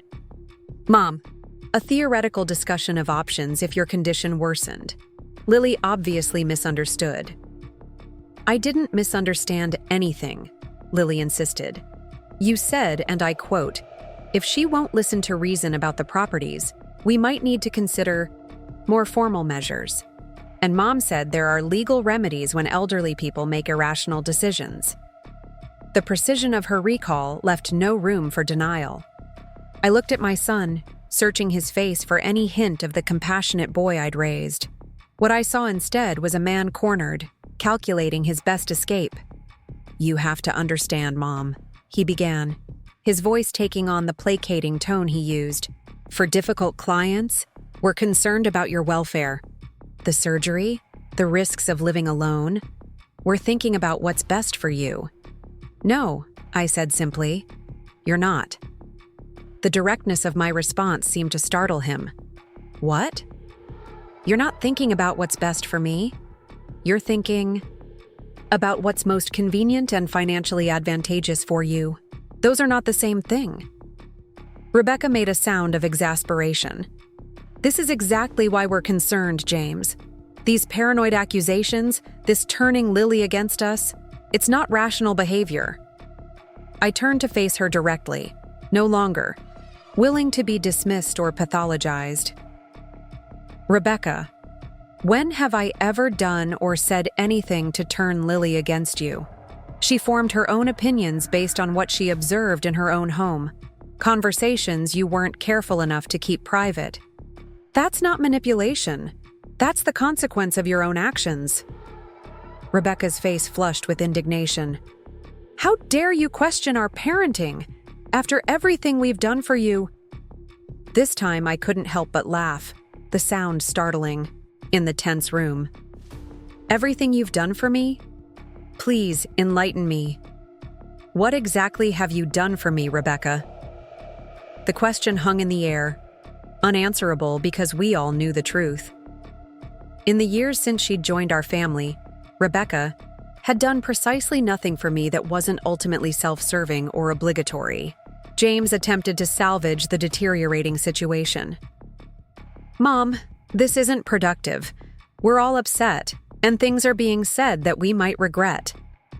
I regarded him steadily. I don't regret anything I've said today, James. In fact, I regret not saying these things years ago. But you're right about one thing. This particular conversation isn't productive because neither of you is actually listening. I turned to Lily, whose eyes were wide with a mixture of awe and anxiety at the unfolding confrontation. Lily, would you mind giving us adults a few minutes alone? Perhaps you could wait in the kitchen. She hesitated, clearly reluctant to miss whatever was coming next, but nodded and slipped out of the room. When the kitchen door closed behind her, I faced my son and daughter-in-law with a calm that came from absolute certainty. I want to be very clear about something, I said. My cognitive capacity is intact. My decisions about my property and finances are sound. I have detailed medical documentation confirming this, as well as legal preparations that would make any attempt to challenge my competency both futile and potentially embarrassing for you. James started to speak, but I held up a hand. I'm not finished. For years, I've overlooked the gradual transformation of our relationship from family to transaction. I've made excuses for why my son, who I raised to value compassion and integrity, now measures my worth by the square footage of my home and the balances in my accounts. I looked directly at him, allowing my hurt to show plainly for perhaps the first time. When I had brain surgery, James, you didn't come to the hospital, not once. You sent a text message as if I'd had a dental cleaning, not a procedure that could have ended my life. And the first thing you did when I returned home was pressure me to sell the house. He had the decency to look ashamed, though whether at his actions or merely at having them named so bluntly, I couldn't tell. As for you, Rebecca, I continued, turning to my daughter-in-law, from the beginning, you've made it clear that I matter only to the extent that I'm useful. Childcare, financial support, social convenience, these are the only values you've assigned to me. Never companionship, never respect, never genuine care. Rebecca's mouth opened and closed, for once without a ready retort. Both of you have behaved as if I exist primarily as an extension of your financial planning, I said. That stops today. I will not be manipulated, threatened, or intimidated into decisions that serve your interests at the expense of my own. I will not have my relationship with my grandchildren weaponized as leverage, and I will not tolerate being treated as incompetent simply because I disagree with your assessment of what's best for me. The silence that followed was profound, broken only by the distant sound of Lily moving about in the kitchen, pointedly, making more noise than necessary to avoid eavesdropping. Finally, James spoke, his voice subdued. You've changed, Mom. Since the surgery, you're different. Yes, I agreed. I have. Nothing clarifies priorities quite like having someone drill a hole in your skull. But the change isn't in my fundamental values or cognitive abilities. It's in my willingness to be devalued for the sake of maintaining a false peace. Rebecca stood abruptly. This is ridiculous. We came to pick up our daughter, not to be lectured about our moral failings. Lily! She called toward the kitchen. We're leaving, now. Lily appeared in the doorway, hesitant. Can I say goodbye? To Grandma first? 1 minute, Rebecca conceded icily. We'll be in the car. She stalked out without another word to me. James followed more slowly, pausing at the front door. Mom? He began, then seemed to think better of whatever he had planned to say. We'll talk later, he finished lamely. When they had gone, Lily threw her arms around me in a fierce hug. I'm sorry, she whispered. I didn't mean to cause all this. I held her close, breathing in the scent of her strawberry shampoo and teenage anxiety. You didn't cause anything, sweetheart. Sometimes difficult truths need to come to light before healing can begin. They're going to be impossible to live with now, she sighed. Probably for a while, I agreed. But standing up for what's right isn't always easy or comfortable. She pulled back, studying my face with an intensity that reminded me of her grandfather. You were amazing, Grandma. I've never seen you stand up to them like that before." I smiled, smoothing a strand of hair from her forehead. I surprised myself a bit too, but it was overdue. "Will I still be able to see you?" The vulnerability in her question broke my heart. "We'll figure it out," I promised. "Even if your parents try to restrict our contact, you'll be 18. In a few years, able to make your own decisions. And in the meantime, we'll find ways. I'm not giving up on our relationship, Lily. Not ever." A car horn blared impatiently from the driveway. Lily grimaced. "I have to go." "Text me when you can," I said, giving her one more quick hug before reluctantly letting her go. After she left, I sank back into Paul's chair, suddenly exhausted. The confrontation had been necessary, even cathartic, but it had drained what limited energy my still recovering body possessed. Yet beneath the fatigue, I felt something else, a lightness, a sense of having finally spoken truths that had been imprisoned for too long. I had no illusions that one conversation would transform James or Rebecca. Years of entrenched patterns wouldn't dissolve in a single afternoon. But I had drawn a clear line, staked a claim for my own dignity and worth. Whatever came next, that alone felt like victory. The phone rang early the next morning, startling me from a fitful sleep. Helen's name flashed on the screen. "Maggie," she said without preamble. "I just ran into Sophia Guzman at the community center. She was in tears. Apparently, the scholarship foundation is being challenged by an anonymous complaint questioning its legitimacy. The college is freezing the funds until they can investigate." I sat up, instantly alert despite the early hour. "What kind of complaint?" "Something about the donor's competency and the foundation's proper establishment. Sophia was told her tuition payment for next semester is on hold pending resolution." The timing was too perfect to be coincidental. Less than 24 hours after my confrontation with James and Rebecca, the scholarship fund I had established was under attack. This wasn't just pettiness or retaliation. It was a calculated strike at something they knew mattered deeply to me. "It's them," I said, anger burning through my lingering fatigue. "James has connections at the college through Meridian Partners. They're punishing me by hurting Sophia." Helen's voice was grim. "That's what I thought too. What can we do?"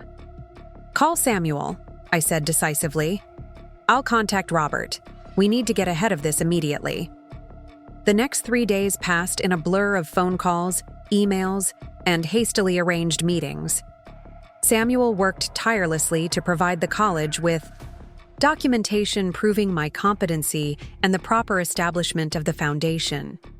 Robert gathered financial records demonstrating the transparency and legitimacy of the fund's structure. Throughout it all, I thought of Sophia. Bright, determined Sophia, whose educational future hung in the balance of this vindictive gambit. The cruelty of targeting her, of weaponizing a young woman's dreams to punish me, revealed a depth of callousness I hadn't fully appreciated before. On the 4th day, Samuel called with cautiously optimistic news. "The college is satisfied with our documentation," he reported. "They're releasing the funds and apologizing to Ms. Guzman for the TU disruption. However, they won't reveal who filed the complaint. Confidentiality policies." "We don't need confirmation," I said wearily. "We know who it was." After hanging up, I sat in the garden, watching a pair of cardinals flit between the oak tree branches. The beauty of the moment contrasted sharply with the ugliness of what had just transpired. My own son had attempted to dismantle a young woman's future to retaliate against me for standing up for myself. The realization brought not only anger, but profound sadness. When had James become someone capable of such deliberate cruelty? Where had I failed as a mother to instill the basic values of compassion and integrity that Paul and I had tried to model? The sound of the doorbell pulled me from these painful reflections. Stiffly, I rose from the garden bench and made my way to The front door. Through the peephole, I saw Robert standing on my porch, his expression unusually grave. "What is it?" I asked as I opened the door, dread pooling in my stomach. "Is there another problem with the foundation?" Robert shook his head. "The foundation is fine, but I've uncovered something else you need to know about." He clutched his leather portfolio with uncharacteristic tension. "May I come in?" "This might take some time to explain." I led him to the dining room table, where he began methodically, removing documents from his portfolio. After what happened with the scholarship fund, I decided to do some additional due diligence, checking for other vulnerabilities in your financial arrangements that James or Rebecca might target. He spread several papers before me: bank statements, property records, investment accounts. In the process, I discovered something concerning. Several of your accounts have shown unusual patterns of access and inquiry over the past few months. "What do you mean by unusual?" I asked, studying the highlighted portions he indicated. "Multiple attempts to access your online banking using incorrect security answers. Password reset requests that weren't initiated by you. Inquiries about your investment portfolio from phone numbers associated with Meridian Partners." I stared at him, processing the implications. "You think James has been trying to access my accounts?" Robert's expression was grim. "Not just trying. In a few cases. Successfully." He pointed to a highlighted transaction on one statement. "This transfer from your main checking account to your money market account. Did you authorize it?" Studied the entry, a $5,000 transfer dated 2 weeks before my surgery. "No," I said slowly. "I didn't." "And this one?" He indicated another transfer, this time from the money market to an account number I didn't recognize. Cold dread washed over me. "Absolutely not. What is that account?" "It's registered to Mitchell Design Associates." "Rebecca's firm," I whispered, the betrayal crystallizing into something undeniable. "They've been stealing from me." Robert nodded soberly. "Small amounts, spread across multiple accounts, timed to coincide with your hospitalization and recovery when you might not be monitoring your finances closely. It's methodical." "And illegal," I added, anger rising to burn away the shock. "This is theft, Robert. Plain and simple." "Yes," he agreed. "And there's more." He hesitated, clearly uncomfortable with what he needed to say next. "The transactions coincide with access to your accounts from your home IP address, using your devices." I stared at him, uncomprehending for a moment. "That's impossible. I haven't made these transfers." "Not you," he said gently. "But someone in your home, using your computer or tablet while visiting you. Someone who might know or be able to guess your passwords." The implication hit me like a physical blow. "James," I whispered. "During those visits after my surgery, while I was resting or taking medication." My voice trailed off as I remembered how James had always volunteered to check emails for me, to help organize bills during his brief visits. All this time, I had been hurt by how little he seemed to care about my recovery. In reality, he had been attentive for entirely different reasons. Not to support me, but to systematically exploit my vulnerability.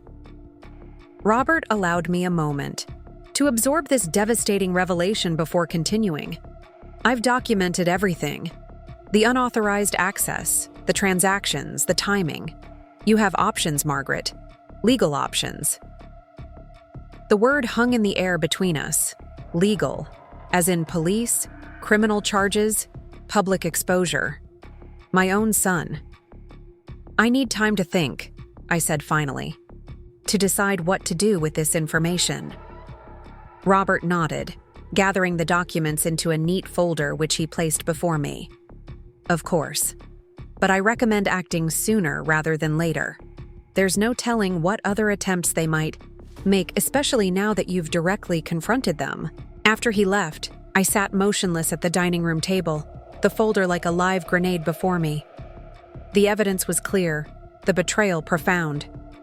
James and Rebecca hadn't just seen me as a financial asset. They had actually begun helping themselves to my assets, assuming my illness would provide cover for their theft. I thought of Paul, of what he would say if he were here. My gentle, principled husband who had taught mathematics with such patience and precision, who had instilled in our children the unassailable logic of right and wrong. There was no ambiguity here for him to navigate, no gray area to explore. This was wrong. Deliberately, calculatedly wrong. Yet this was also our son, the boy we had raised together, the child we had loved without reservation. How had he strayed so far from the values we had tried to instill, and more practically, what was my responsibility now? To the young man he had been, to the flawed adult he had become, to myself and the principles I had upheld throughout my life. I reached for the phone, not yet certain what I would do, but knowing I needed wisdom beyond my own conflicted heart. Samuel answered on the second ring. "I need your counsel," I began, my voice steadier than I expected. "Not just legal advice, but personal wisdom. Can you come over? There's something you need to see." He arrived within the hour, his venerable face grave as he reviewed the documents Robert had compiled.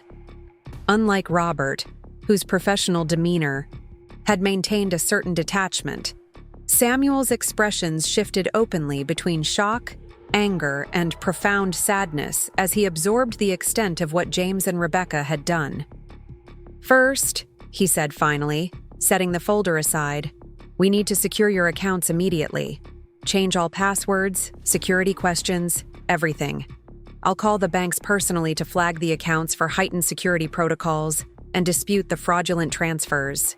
I nodded, relieved to have clear, actionable steps. "And then?" Samuel removed his glasses, pinching the bridge of his nose in a gesture I recognized from 3 decades of friendship. "Then you have a difficult decision to make, Margaret. This is clear financial elder abuse. It's criminal activity. You could pursue charges." The word made me flinch despite having already considered the possibility. "Against my own son?" "Yes," he said simply. "Or you could handle it privately, demand restitution, cut financial ties completely, inform them that you have evidence but are choosing not to pursue legal action at this time." "Which would you do?" I asked quietly. Samuel was silent for a long moment, his weathered hands folded on the table. "I can't answer that for you, but I can tell you that in my experience, people who cross this line rarely cross it just once. Whatever combination of entitlement, desperation, or moral blindness led them to steal from you is unlikely to suddenly disappear because they're caught." His words settled heavily in the room. He was right, of course. This hadn't been a momentary lapse, a single bad decision made under pressure. It was methodical, sustained, deliberately timed to exploit my illness and recovery. It spoke to a fundamental corruption of character that wouldn't be easily reversed. "I need to talk to him," I said finally. "Face to face, with this evidence in front of us. Not to give him a chance to explain it away. There's no explanation that could justify this. But because I need to see him confront what he's done." Samuel nodded. "That's fair. Would you like me to be present for that conversation?" The offer was tempting. Having Samuel's steady presence would provide both practical support and a witness to whatever transpired. But something in me resisted. This was between James and me, mother and son, the endpoint of a moral journey that had begun with his first childhood lessons about honesty and integrity. "No," I decided. "This is something I need to do alone. But I'd appreciate it if you could wait nearby, perhaps at the coffee shop down the street, just in case." We spent the next hour implementing Samuel's security recommendations, changing every password, contacting banks, documenting the unauthorized transactions. By the time he left, with a promise to remain within easy reach, I felt more in control of the practical aspects of the situation, if not the emotional ones. Then I called James. "Mom." He sounded surprised to hear from me after our confrontation days earlier. "Is everything okay?" "No," I said simply. "It's not. I need to see you today, alone without Rebecca. It's important." He hesitated. "Look, if this is about Lily's essay or what was said the other day—" "It's not," I interrupted. "This is about something else entirely. Something I've discovered that concerns you directly. I'd rather not discuss it over the phone." Whether it was the unusual directness of my tone or genuine curiosity, James agreed to come by around 4 that afternoon. "Just to be clear," he added, "this isn't another ambush, is it? Because I'm not interested in another lecture about my moral failings." "No ambush," I assured him, the irony of his concern almost too much to bear given what I now knew. "Just a necessary conversation between us." After hanging up, I sat in the garden again, trying to center myself before what would surely be one of the most difficult encounters of my life. The folder of evidence rested on my lap, its contents a weight far greater than the paper it contained. I thought about James as a child, his infectious laugh, his fierce concentration when building with Lego blocks, his pride when he mastered two-wheeled biking on the first try.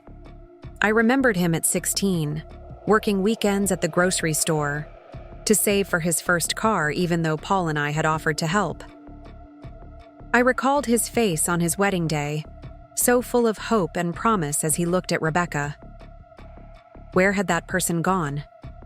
Had he been gradually eroded by ambition and materialism? Or had there always been this capacity for coldness and calculation that I hadn't wanted to see? As the afternoon shadows lengthened, I heard the distinctive sound of James's BMW pulling into the driveway. Taking a deep breath, I rose from the garden bench and went inside to meet my son, not with the righteous anger I had every right to feel, but with the sorrowful clarity of a mother facing her greatest disappointment. The conversation that followed would forever alter the course of our relationship, opening a chasm that might never fully close. But as I placed the folder on the coffee table between us, I knew with absolute certainty that the true turning point had come much earlier. Not when I discovered his betrayal, but when he decided I was someone he could betray. James entered my living room with the cautious air of someone approaching a volatile situation. Gone was the commanding presence he typically projected, replaced by a wary defensiveness that told me he suspected this wasn't a reconciliation attempt. "Mom," he said, remaining standing even after I gestured toward the sofa. "What's so urgent?" I had rehearsed this moment in my mind countless times over the preceding hours, imagining how I might begin this impossible conversation. Now that, he stood before me, the words arranged themselves differently than I'd planned. "Do you remember when you were 8?" I asked quietly. "And you took $5 from my purse to buy baseball cards?" The unexpected question clearly caught him off guard. "What? That was 30 years ago." "You do remember then," I noted. "Do you also remember what happened when I found out?" James shifted uncomfortably, glancing toward the door as if calculating an escape route from this strange trip down memory lane. "You made me return the cards and apologize to the store owner for using stolen money. Then I had to do extra chores to earn the money back." He frowned. "Why are we talking about this?" "Because that was the first and last time you stole from me," I said evenly. Or at least, I thought it was.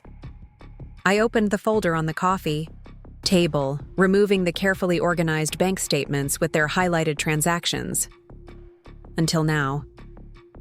The blood drained from James's face so rapidly I momentarily worried he might faint.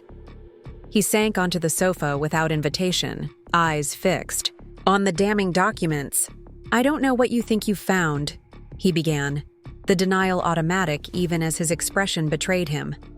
"But those are my accounts too, joint accounts for family expenses." The lie was so blatant, so easily disproven, that it spoke volumes about how cornered he felt. No, James. Not a single one of these is a joint account. These are my personal accounts that you accessed without permission during and after my surgery. The same accounts from which you transferred money to Rebecca's business account. He stared at the papers, visibly calculating his options. I could almost see the rationalizations forming, the explanations being constructed and discarded as he realized the evidence was too clear, too comprehensive. It was temporary, he finally said, his voice uncharacteristically small. We were going to pay it back. There was a cash flow issue with Rebecca's business, and with your surgery, we thought. He trailed off, perhaps hearing how hollow the justification sounded even to his own ears. You thought I wouldn't notice, I finished for him. You thought my brain tumor and recovery would provide convenient cover while you helped yourself to my money. His silence was confirmation enough. How much? I asked. In total, how much have you taken? James swallowed, still not meeting my eyes. About $40,000. The amount stunned me despite everything I'd already seen. $40,000? In less than 2 months? He had the grace to look ashamed, though whether at the theft itself or merely at being caught, I couldn't tell. Rebecca's firm hit a rough patch. The Westview project fell through, and we had commitments to contractors, materials already ordered. The money was just sitting in your accounts, not doing anything.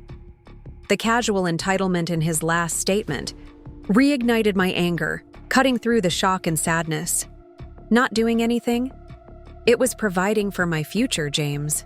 Funding the scholarship program. Ensuring I wouldn't become a burden to anyone in my old age. I leaned forward, forcing him to meet my gaze. Money I earned through decades of teaching. Money your father left to secure my independence. He flinched at the mention of Paul, perhaps remembering his father's uncompromising integrity.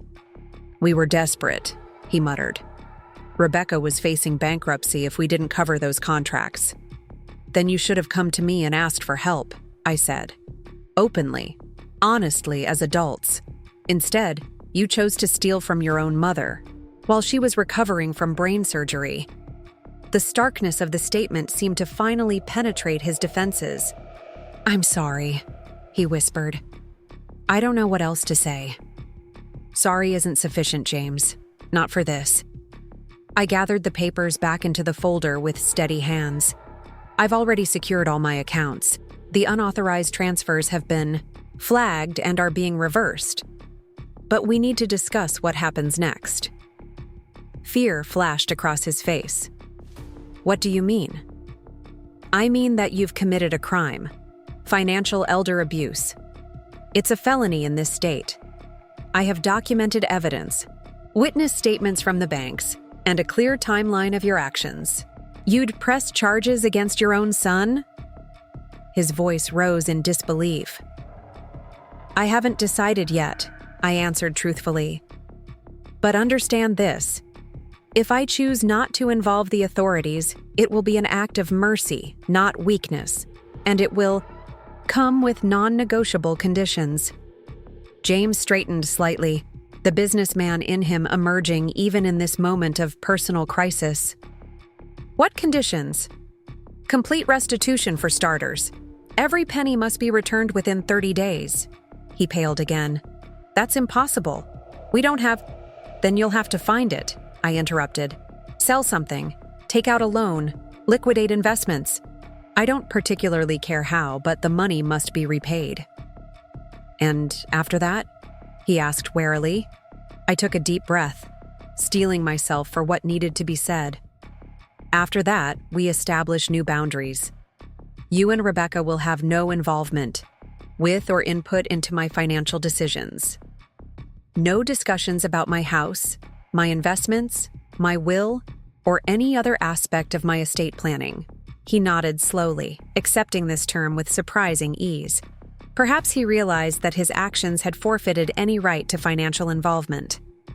Also, I continued, my relationship with Lily and Ethan will be maintained without interference.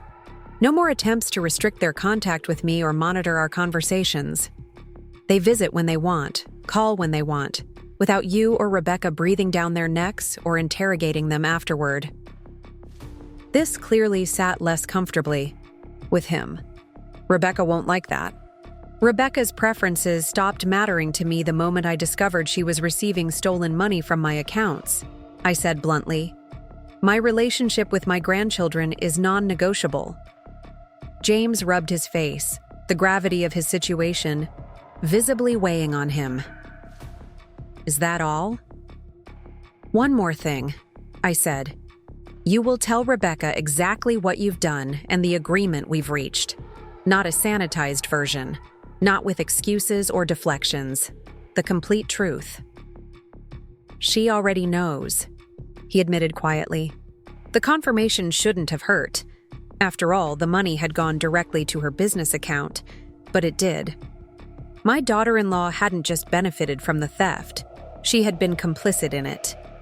Then you'll tell her together about the consequences and that any further attempts to access my finances or pressure me about my assets will result in immediate legal action. I won't issue a second warning.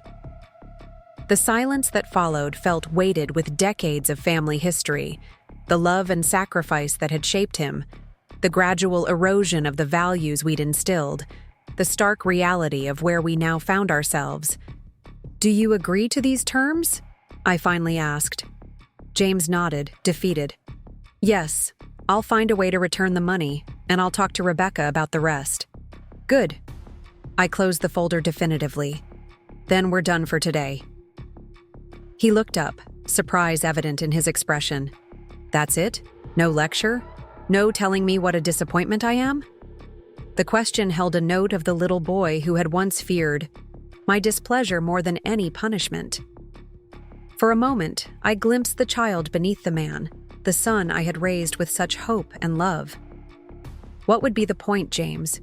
You know exactly what you've done. You know how wrong it was. A lecture from me won't change anything. I met his gaze directly. I raised you better than this. Your father and I gave you every opportunity to become a man of integrity and compassion. That you've chosen a different path is painful to me, but ultimately it's your choice to live with. He flinched as if I'd struck him, my quiet disappointment apparently more devastating than any angry tirade would have been. I never meant for things to get so out of hand, he said softly.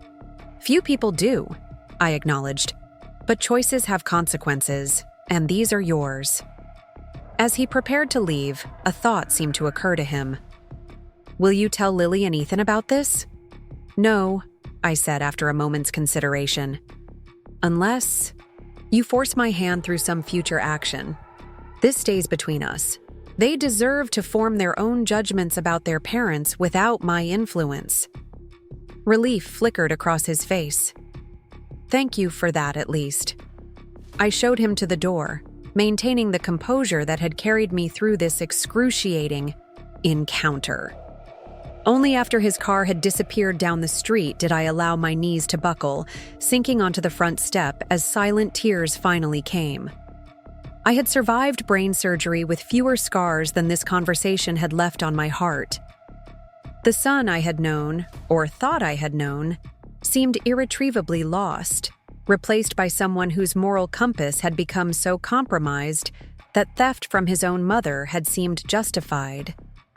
I don't know how long I sat there, grief and anger washing through me in alternating waves. Eventually, the vibration of my phone pulled me back to the present. A text from Samuel. Checking in. Are you all right? I wiped my eyes, composing a brief response. It's done. He admitted everything. Agreed to terms. I'll call you tomorrow with details. His reply came quickly.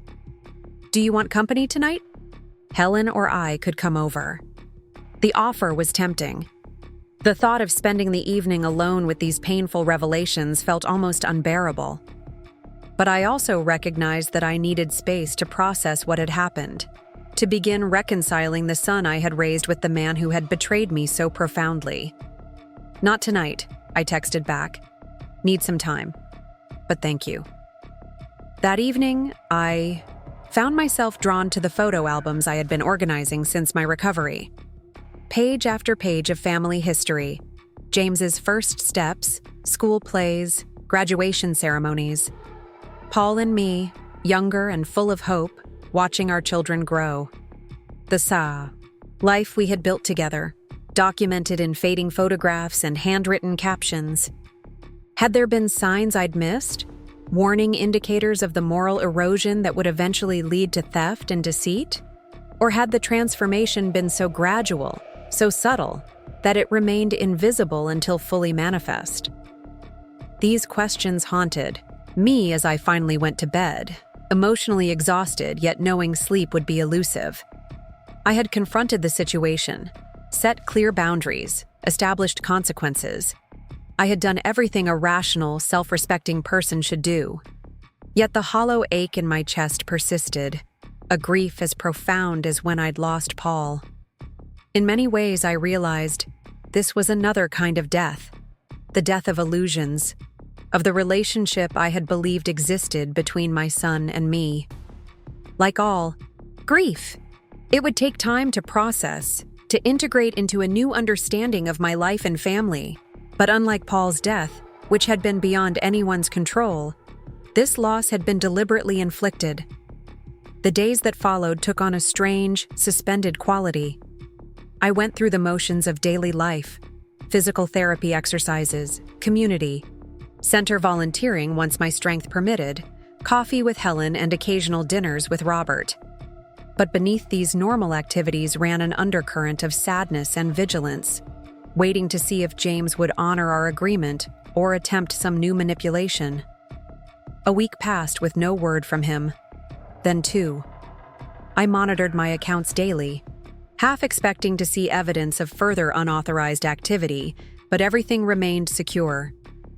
Samuel checked in regularly, as did Robert, both maintaining a protective watchfulness that touched me deeply. Lily texted several times, her messages carefully avoiding any mention of family tension while seeking connection in other ways. Thought of you during English today. We're studying To Kill a Mockingbird, and I remembered how you said it was your favorite book to teach. I responded with equal care, maintaining our bond without placing her in the middle of adult conflicts. Still my favorite after 35 years of teaching. What do you think of Atticus so far? Our exchanges became a bright spot in difficult days, evidence that whatever had gone wrong between James and me hadn't poisoned everything that mattered. On the 17th day after my confrontation with James, the doorbell rang just as I was finishing lunch. Through the peephole, I saw Rebecca standing on my porch, impeccably dressed as always, but with an uncharacteristic tension in her posture. I hesitated, tempted to pretend I wasn't home. But avoidance solved nothing. And if she had come to discuss James's repayment or their acceptance of my terms, it was a conversation worth having. "Rebecca," I said neutrally as I opened the door. "This is unexpected." "May I come in?" she asked, her usual imperious tone notably absent. "I need to speak with you about something important." I stepped aside, allowing her to enter but leading her to the living room rather than the more intimate kitchen setting. Some conversations required the formality of distance. Rebecca perched on the edge of the sofa, her designer handbag clutched on her lap like a shield. For the first time since I'd known her, she seemed unsure of herself, the carefully constructed facade of control showing visible cracks.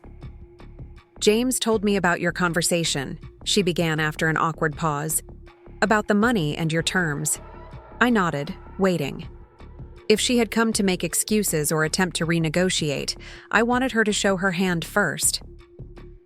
"I want you to know that I was aware of the transfers," she continued, confirming what James had already admitted. "My business was in trouble, and we made a terrible decision. There's no justification for it." The straight acknowledgement surprised me. I had expected deflection, minimization, or an attempt to justify their actions. Instead, she was offering what appeared to be a genuine admission of wrongdoing. "I appreciate your honesty," I said carefully, not yet ready to extend full forgiveness. But I'm curious about why you're here now, telling me this. Rebecca took a deep breath, her fingers working nervously at the clasp of her handbag. Because we're returning the money today. All of it. I've brought a cashier's check for the full amount. She withdrew an envelope from her purse, placing it on the coffee table between us. We had to take out a second mortgage on the house. It was the only way to raise the funds quickly. I made no move to touch the envelope. I'm surprised you were able to gather the full amount so soon. James indicated it would take at least a month. It would have, if we'd tried to do it without. Significant sacrifice, she admitted. But after what we did? She paused, seemingly struggling with unfamiliar humility. We didn't feel we had the right to take our time or minimize the consequences. Something had shifted dramatically in Rebecca's attitude, not just toward me, but toward the situation as a whole. The entitled defensiveness that had characterized our previous interactions was absent, replaced by what appeared to be genuine remorse. What changed? I asked directly. 2 weeks ago, you were considering having me declared incompetent. Now, you're mortgaging your home to make immediate restitution. Rebecca looked down at her perfectly manicured hands. Lily found out, she said quietly. What? The revelation stunned me. How? She overheard James and me arguing about how to raise the money. We thought she was at volleyball practice, but she came home early. Rebecca's voice cracked slightly. The look on her face when she realized what we had done. I've never seen such disappointment, such disgust. I closed my eyes briefly, aching for Lily. Despite my promise not to tell my grandchildren about their parents' actions, the truth had found its way to her anyway. She wouldn't speak to us for days, Rebecca continued. When she finally did, she said she couldn't respect people who would steal from their own family, especially someone who was sick. Her voice dropped almost to a whisper. She said she didn't want to become the kind of person who valued money more than basic human decency. The words were a perfect echo of the values Paul and I had tried to instill in our own children. Values that had somehow failed to take root in James, but had blossomed unexpectedly in his daughter. Hearing those words from my own child, Rebecca looked up, her eyes bright with uncharacteristic tears.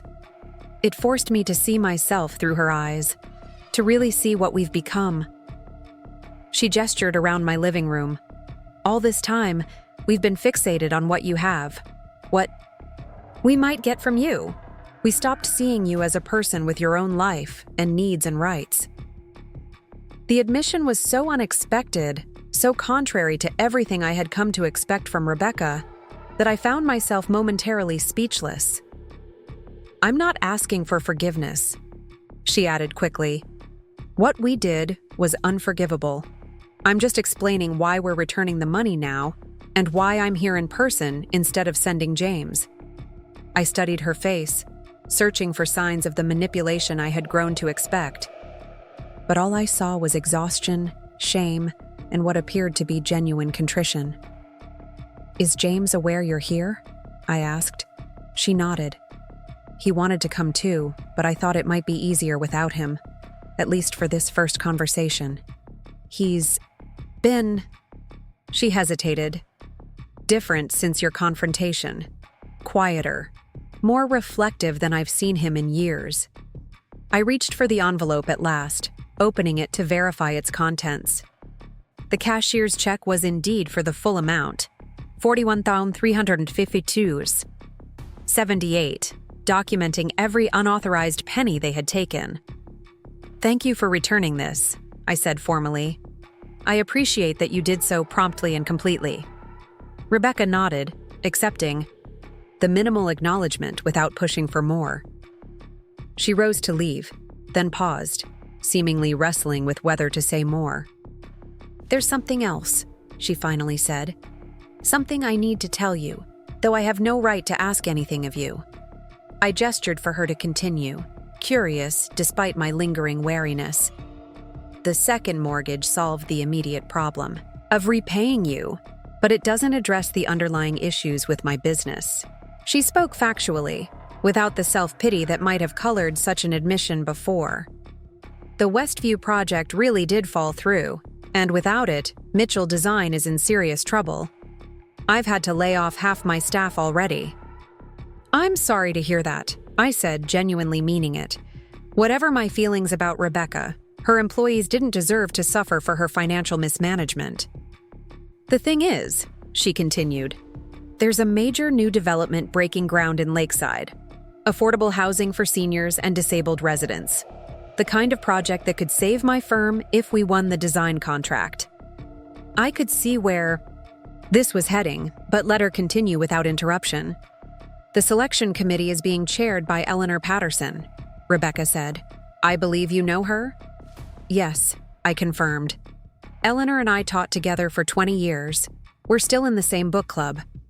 Rebecca nodded, her expression carefully neutral. The final presentations are next week. Mitchell Design is on the short list, but after everything that's happened, I wouldn't blame you if you made sure we didn't get the contract. The implicit request hung in the air between us, not for active intervention on her behalf, but for restraint, for not using my connection to Eleanor to sabotage her chances. Are you asking me to speak to Eleanor in your favor? I wanted her to be absolutely clear about what she was requesting. No, she said firmly. I would never ask that. You owe me nothing, less than nothing in fact. I'm only telling you this so you'll understand that any positive change you see in us isn't just because we got caught or because of Lily's reaction. We're facing real consequences for our poor decisions, completely separate from your involvement. It was perhaps the most honest conversation we had ever had. No pretense, no manipulation, just the unvarnished truth about their situation. I have no intention of interfering in the selection process, positively or negatively, I told her. Eleanor will make her decision based on the merits of the proposals, as she should. Your firm's fate will rest on the quality of your work, not on my influence. Relief flickered across Rebecca's face. That's more than fair. Thank you. As she gathered her purse to leave, a thought occurred to me. Rebecca, may I ask you something? She nodded cautiously. When you said I should stop pretending to matter that day at dinner, did you really believe that? That I was only pretending to have value? The question clearly caught her off guard. She flushed, genuine shame coloring her cheeks. I said, that because I needed to believe it, she admitted quietly. If I acknowledged your actual worth as a teacher, a mother, a community member, then I'd have to face how shallow my own values had become. It was easier to dismiss you than to question myself. The honesty of her answer surprised me almost as much as the original insult had hurt. Thank you for that explanation, I said. It helps me understand. At the door, Rebecca turned back, one last time. Lily asked if she could come stay with you this weekend. James and I told her that was your decision to make. It was a small olive branch, this deference to my relationship with my granddaughter without conditions or surveillance. Tell her she's always welcome here, I replied. Ethan too, if he'd like to come. Rebecca nodded, a ghost of a smile touching her lips. You're both here. Of course we are, sweetheart, I said, moving to one side of the gurney as Rebecca took the other. What happened exactly? Rebecca asked, directing the question to both Lily and her coach. Ms. Winters explained that Lily had collided with another player while diving for a ball, landing awkwardly on her neck and shoulder. She was conscious the whole time, but protocol requires us to treat any neck impact as potentially serious. A doctor arrived shortly after, reviewing the initial assessment and ordering X-rays and a CT scan to rule out fractures or soft tissue damage. As they prepared to take Lily for imaging, she grabbed both our hands. I'm scared, she admitted, suddenly looking very young beneath the medical equipment.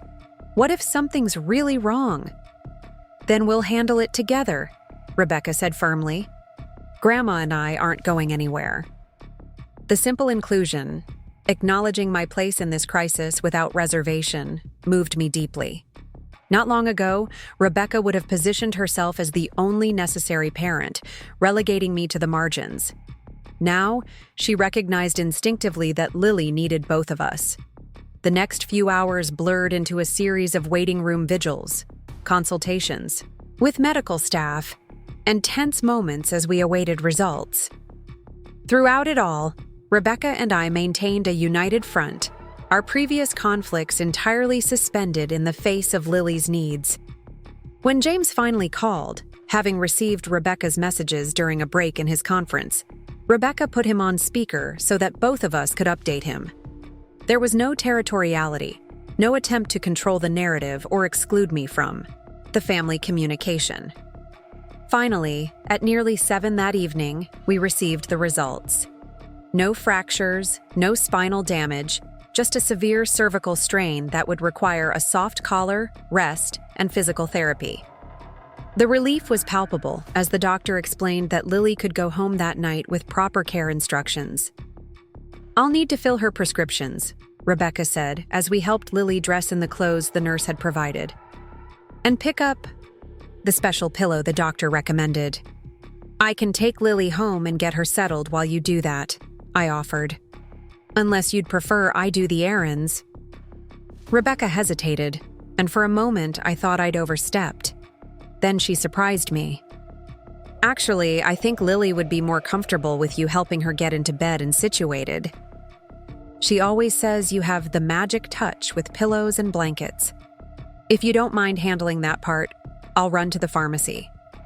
It was such a small thing, an acknowledgement of a skill I possessed that she didn't, a willingness to share, parental responsibilities based on who could best meet Lily's needs, rather than who had the right to provide care. Yet, in the context of our history, it felt monumental. At home, I helped Lily into her pajamas and arranged pillows to support her neck exactly as the doctor had demonstrated.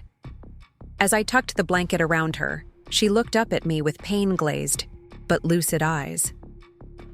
"Mom was really scared today," she said quietly. "She kept trying to reach Dad, but when she couldn't, you were the only person she called. Not even Aunt Sarah or her friends." I smoothed her hair back from her forehead. "We both love you very much. In an emergency, that's what matters most." Lily smiled faintly. "I think she's starting to understand that you actually do matter. Like, for real." From the doorway, Rebecca's voice came softly. "She's absolutely right." I turned to find her standing there with a pharmacy bag and what appeared to be takeout containers. "I thought you might be hungry," she explained. "I picked up soup from that place near the community center that you mentioned once." It was such a thoughtful gesture, remembering a casual comment I'd made months ago about enjoying the soup at Marigold Cafe, that I found myself momentarily speechless. "Thank you," I managed finally. "That was very kind." Rebecca set the food on Lily's desk, then came to check on her daughter. "How's our patient doing?" "Grandma got me all set up perfectly," Lily said, "but I am kinda hungry." "I'll bring up some soup for you," Rebecca promised. Then, to my surprise, she added, "Margaret, why don't you come downstairs and eat too? No sense in both of us hovering over her at once." In Rebecca's immaculate kitchen, the one she had once suggested my financial support might help renovate, we sat across from each other at the island counter, steam rising from bowls of wild mushroom soup. For a while, we ate in comfortable silence, the shared crisis creating a strange but genuine camaraderie between us. "Thank you," Rebecca said finally, "for coming immediately, for driving, for being here for Lily." She paused, stirring her soup absently. "For being here for me too, if I'm honest. I don't know what I would have done if you hadn't answered that call." The vulnerability in her admission was unprecedented. This wasn't the calculated charm she had once employed when wanting something, nor the forced contrition of someone caught doing wrong. This was simple, unvarnished gratitude. "She's my granddaughter," I said simply. You didn't need to thank me for being there for her. No, but I do need to thank you for being there for me, Rebecca insisted quietly. Especially after everything that's happened. You had every reason to let me handle this crisis alone. I considered her words. That's not who I am, I said finally. It's never been who I am. That's what you didn't understand before. When you dismissed me, when you and James saw me only as a resource to be managed. I have always been someone who shows up when needed. Rebecca nodded, genuine understanding in her expression. I see that now. I think I've known it for a while, but today made it impossible to ignore. She hesitated, then added, You matter, Margaret. Not because of what you own or what you can provide, but because of who you are. I'm sorry it took me so long to recognize that. The words I had longed to hear for so many years, simple acknowledgement of my intrinsic worth beyond material value, brought unexpected tears to my eyes. I blinked them back, unwilling to make this moment more emotional than it already was. Thank you for saying that, I said simply. As I prepared to leave later that evening, Lily safely asleep with medication managing her pain, Rebecca walked me to the door. I've been meaning to invite you to the groundbreaking ceremony for the lakeside development, she said. It's next month. I'd like you to be there if you're willing. The invitation, not to provide something or serve some purpose, but simply to witness a professional achievement she wanted to share, represented another small step in our recalibrated relationship. I'd like that, I replied. Driving home through the quiet streets of my neighborhood, I reflected on the day's unexpected developments. A crisis had revealed what months of careful interaction had only hinted at. That genuine change was possible. That people could grow beyond entrenched patterns when properly motivated. The journey wasn't complete. One day of cooperative crisis management didn't erase years of dismissal and exploitation.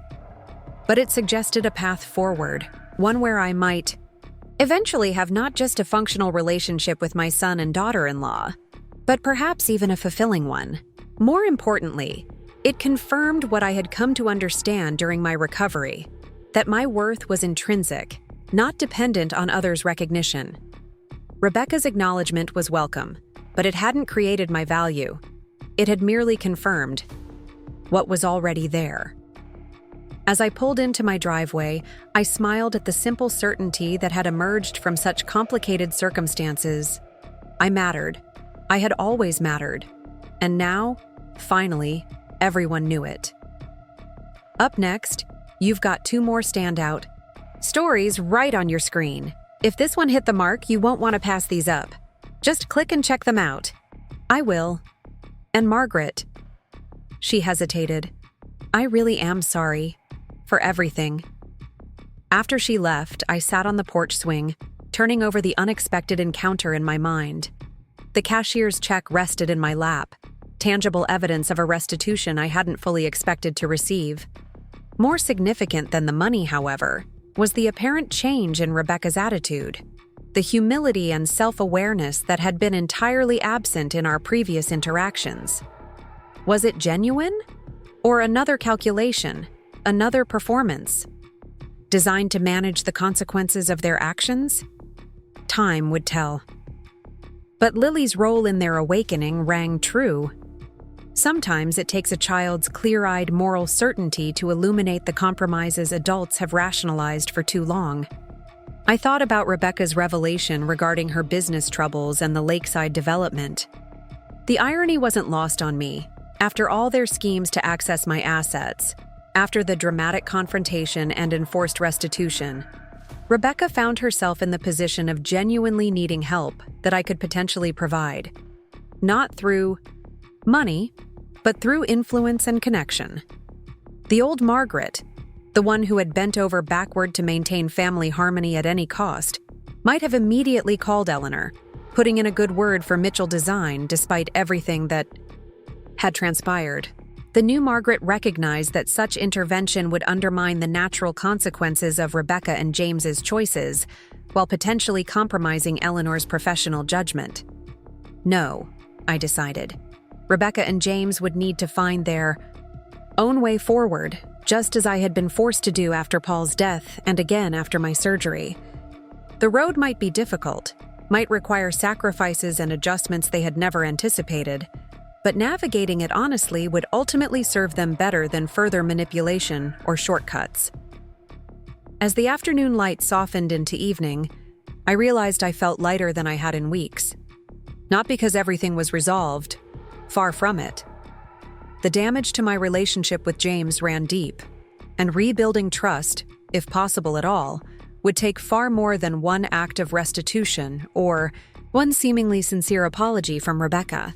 But for the first time since discovering their betrayal, I felt a flicker of hope that genuine change might be possible. Not the superficial compliance I had expected while they looked for new angles, but actual recognition of where they had gone wrong and why it mattered. My phone buzzed with a text from Lily. "Mom said I can stay with you this weekend if it's okay. Is it? I promise not to make a big deal about everything." I smiled, my heart lifting at her consideration even in the midst of family turmoil. Absolutely okay. Looking forward to it. We can make blueberry pancakes like we used to. Her response came immediately. "Yes. With whipped cream?" "Of course," I texted back.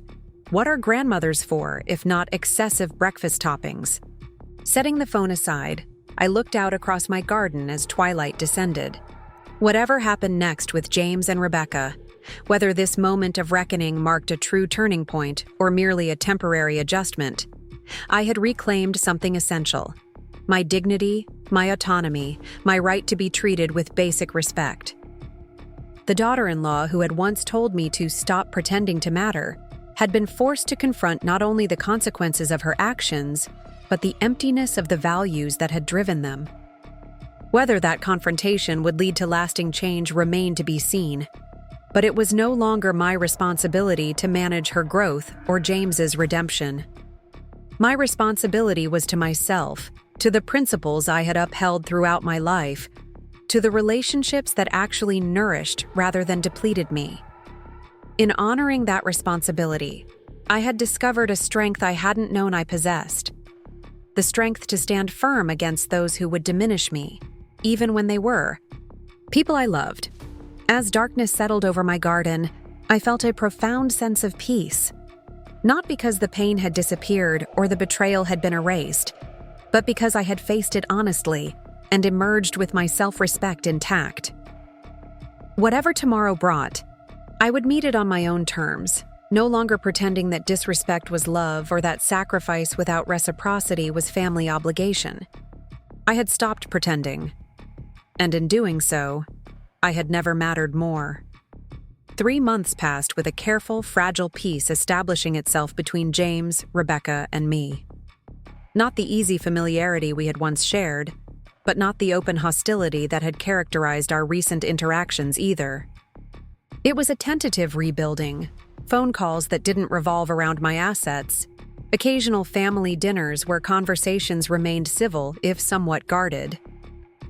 Lily and Ethan visited regularly, sometimes with their parents, sometimes without. For them, I maintained the warm constancy that had always characterized our relationship, careful not to make them feel caught in adult conflicts, while also not pretending everything was perfect. As for Mitchell Design Associates, I learned from Eleanor that Rebecca's firm had indeed won the Lakeside development contract, not through any intervention from me, but on the strength of their proposal, which had emphasized accessibility and community-oriented spaces. "Honestly, I was surprised," Eleanor told me over coffee one afternoon. "Rebecca's previous work has always been sleek and modern, all about visual impact and luxury finishes. This proposal was different, thoughtful, centered on the actual needs of seniors and disabled residents. I didn't know she had it in her." I made no comment, but privately wondered if Lily's moral awakening had influenced her mother's professional approach as well. Perhaps when forced to reassess one's values in one area, the reevaluation extends to others too. The true test of our fragile rebuilding came unexpectedly on a crisp autumn morning. I was reviewing scholarship applications for the next academic year when my phone rang with Rebecca's number. "Margaret?" Her voice held none of its usual composure. "I need your help. It's an emergency." Wariness immediately surfaced. Despite the apparent improvements in our relationship, past patterns made me cautious about emergency requests, particularly ones that might involve money. "What's happened?" I asked, keeping my tone neutral. "It's Lily," she said, and the genuine fear in her voice immediately claimed my full attention. "There was an accident at school. She fell during volleyball practice. They think her neck might be injured. They're taking her to Memorial Hospital now." My heart stuttered. "I'll meet you there," I said immediately. "Which entrance?" "Emergency department," Rebecca replied. "But Margaret, there's more. James is in Seattle for a conference. I can't reach him, and—" She hesitated, embarrassment coloring her voice even through her fear. "My car won't start. The battery's completely dead. I need a ride, or Lily will be alone at the hospital until I can get there." The irony of the situation wasn't lost on me. The woman who had once told me to stop pretending to matter now needed me in a genuine crisis involving the person we both loved most. "I'll pick you up," I said without hesitation. "I'm leaving now." I found Rebecca pacing in her driveway, her usual polished appearance abandoned in favor of the leggings and sweater she must have been wearing at home. Her face was pale, eyes red-rimmed with barely contained tears. "Thank you," she said simply as she climbed into my car. None of our. The awkwardness I had expected, just raw gratitude and shared concern. The drive to Memorial was tense with worry, both of us caught in that particular parental purgatory of knowing a child is hurt, but not yet knowing how badly. Rebecca stared out the window, fingers twisting nervously in her lap. "I should have been at the practice," she said suddenly. "I usually am, but I had a client meeting. If I'd been there—" "You couldn't have prevented it," I said gently. "Accidents happen, Rebecca. Even when we're watching." She nodded, not entirely convinced, but perhaps slightly comforted. At the hospital, we found Lily already in a treatment. Bay, collar around her neck, an IV in her arm. Her coach, Ms. Winters, stood nearby, clearly relieved when we arrived. "Grandma! Mom!" Lily's voice was shaky but clear, her eyes brightening at the sight of us.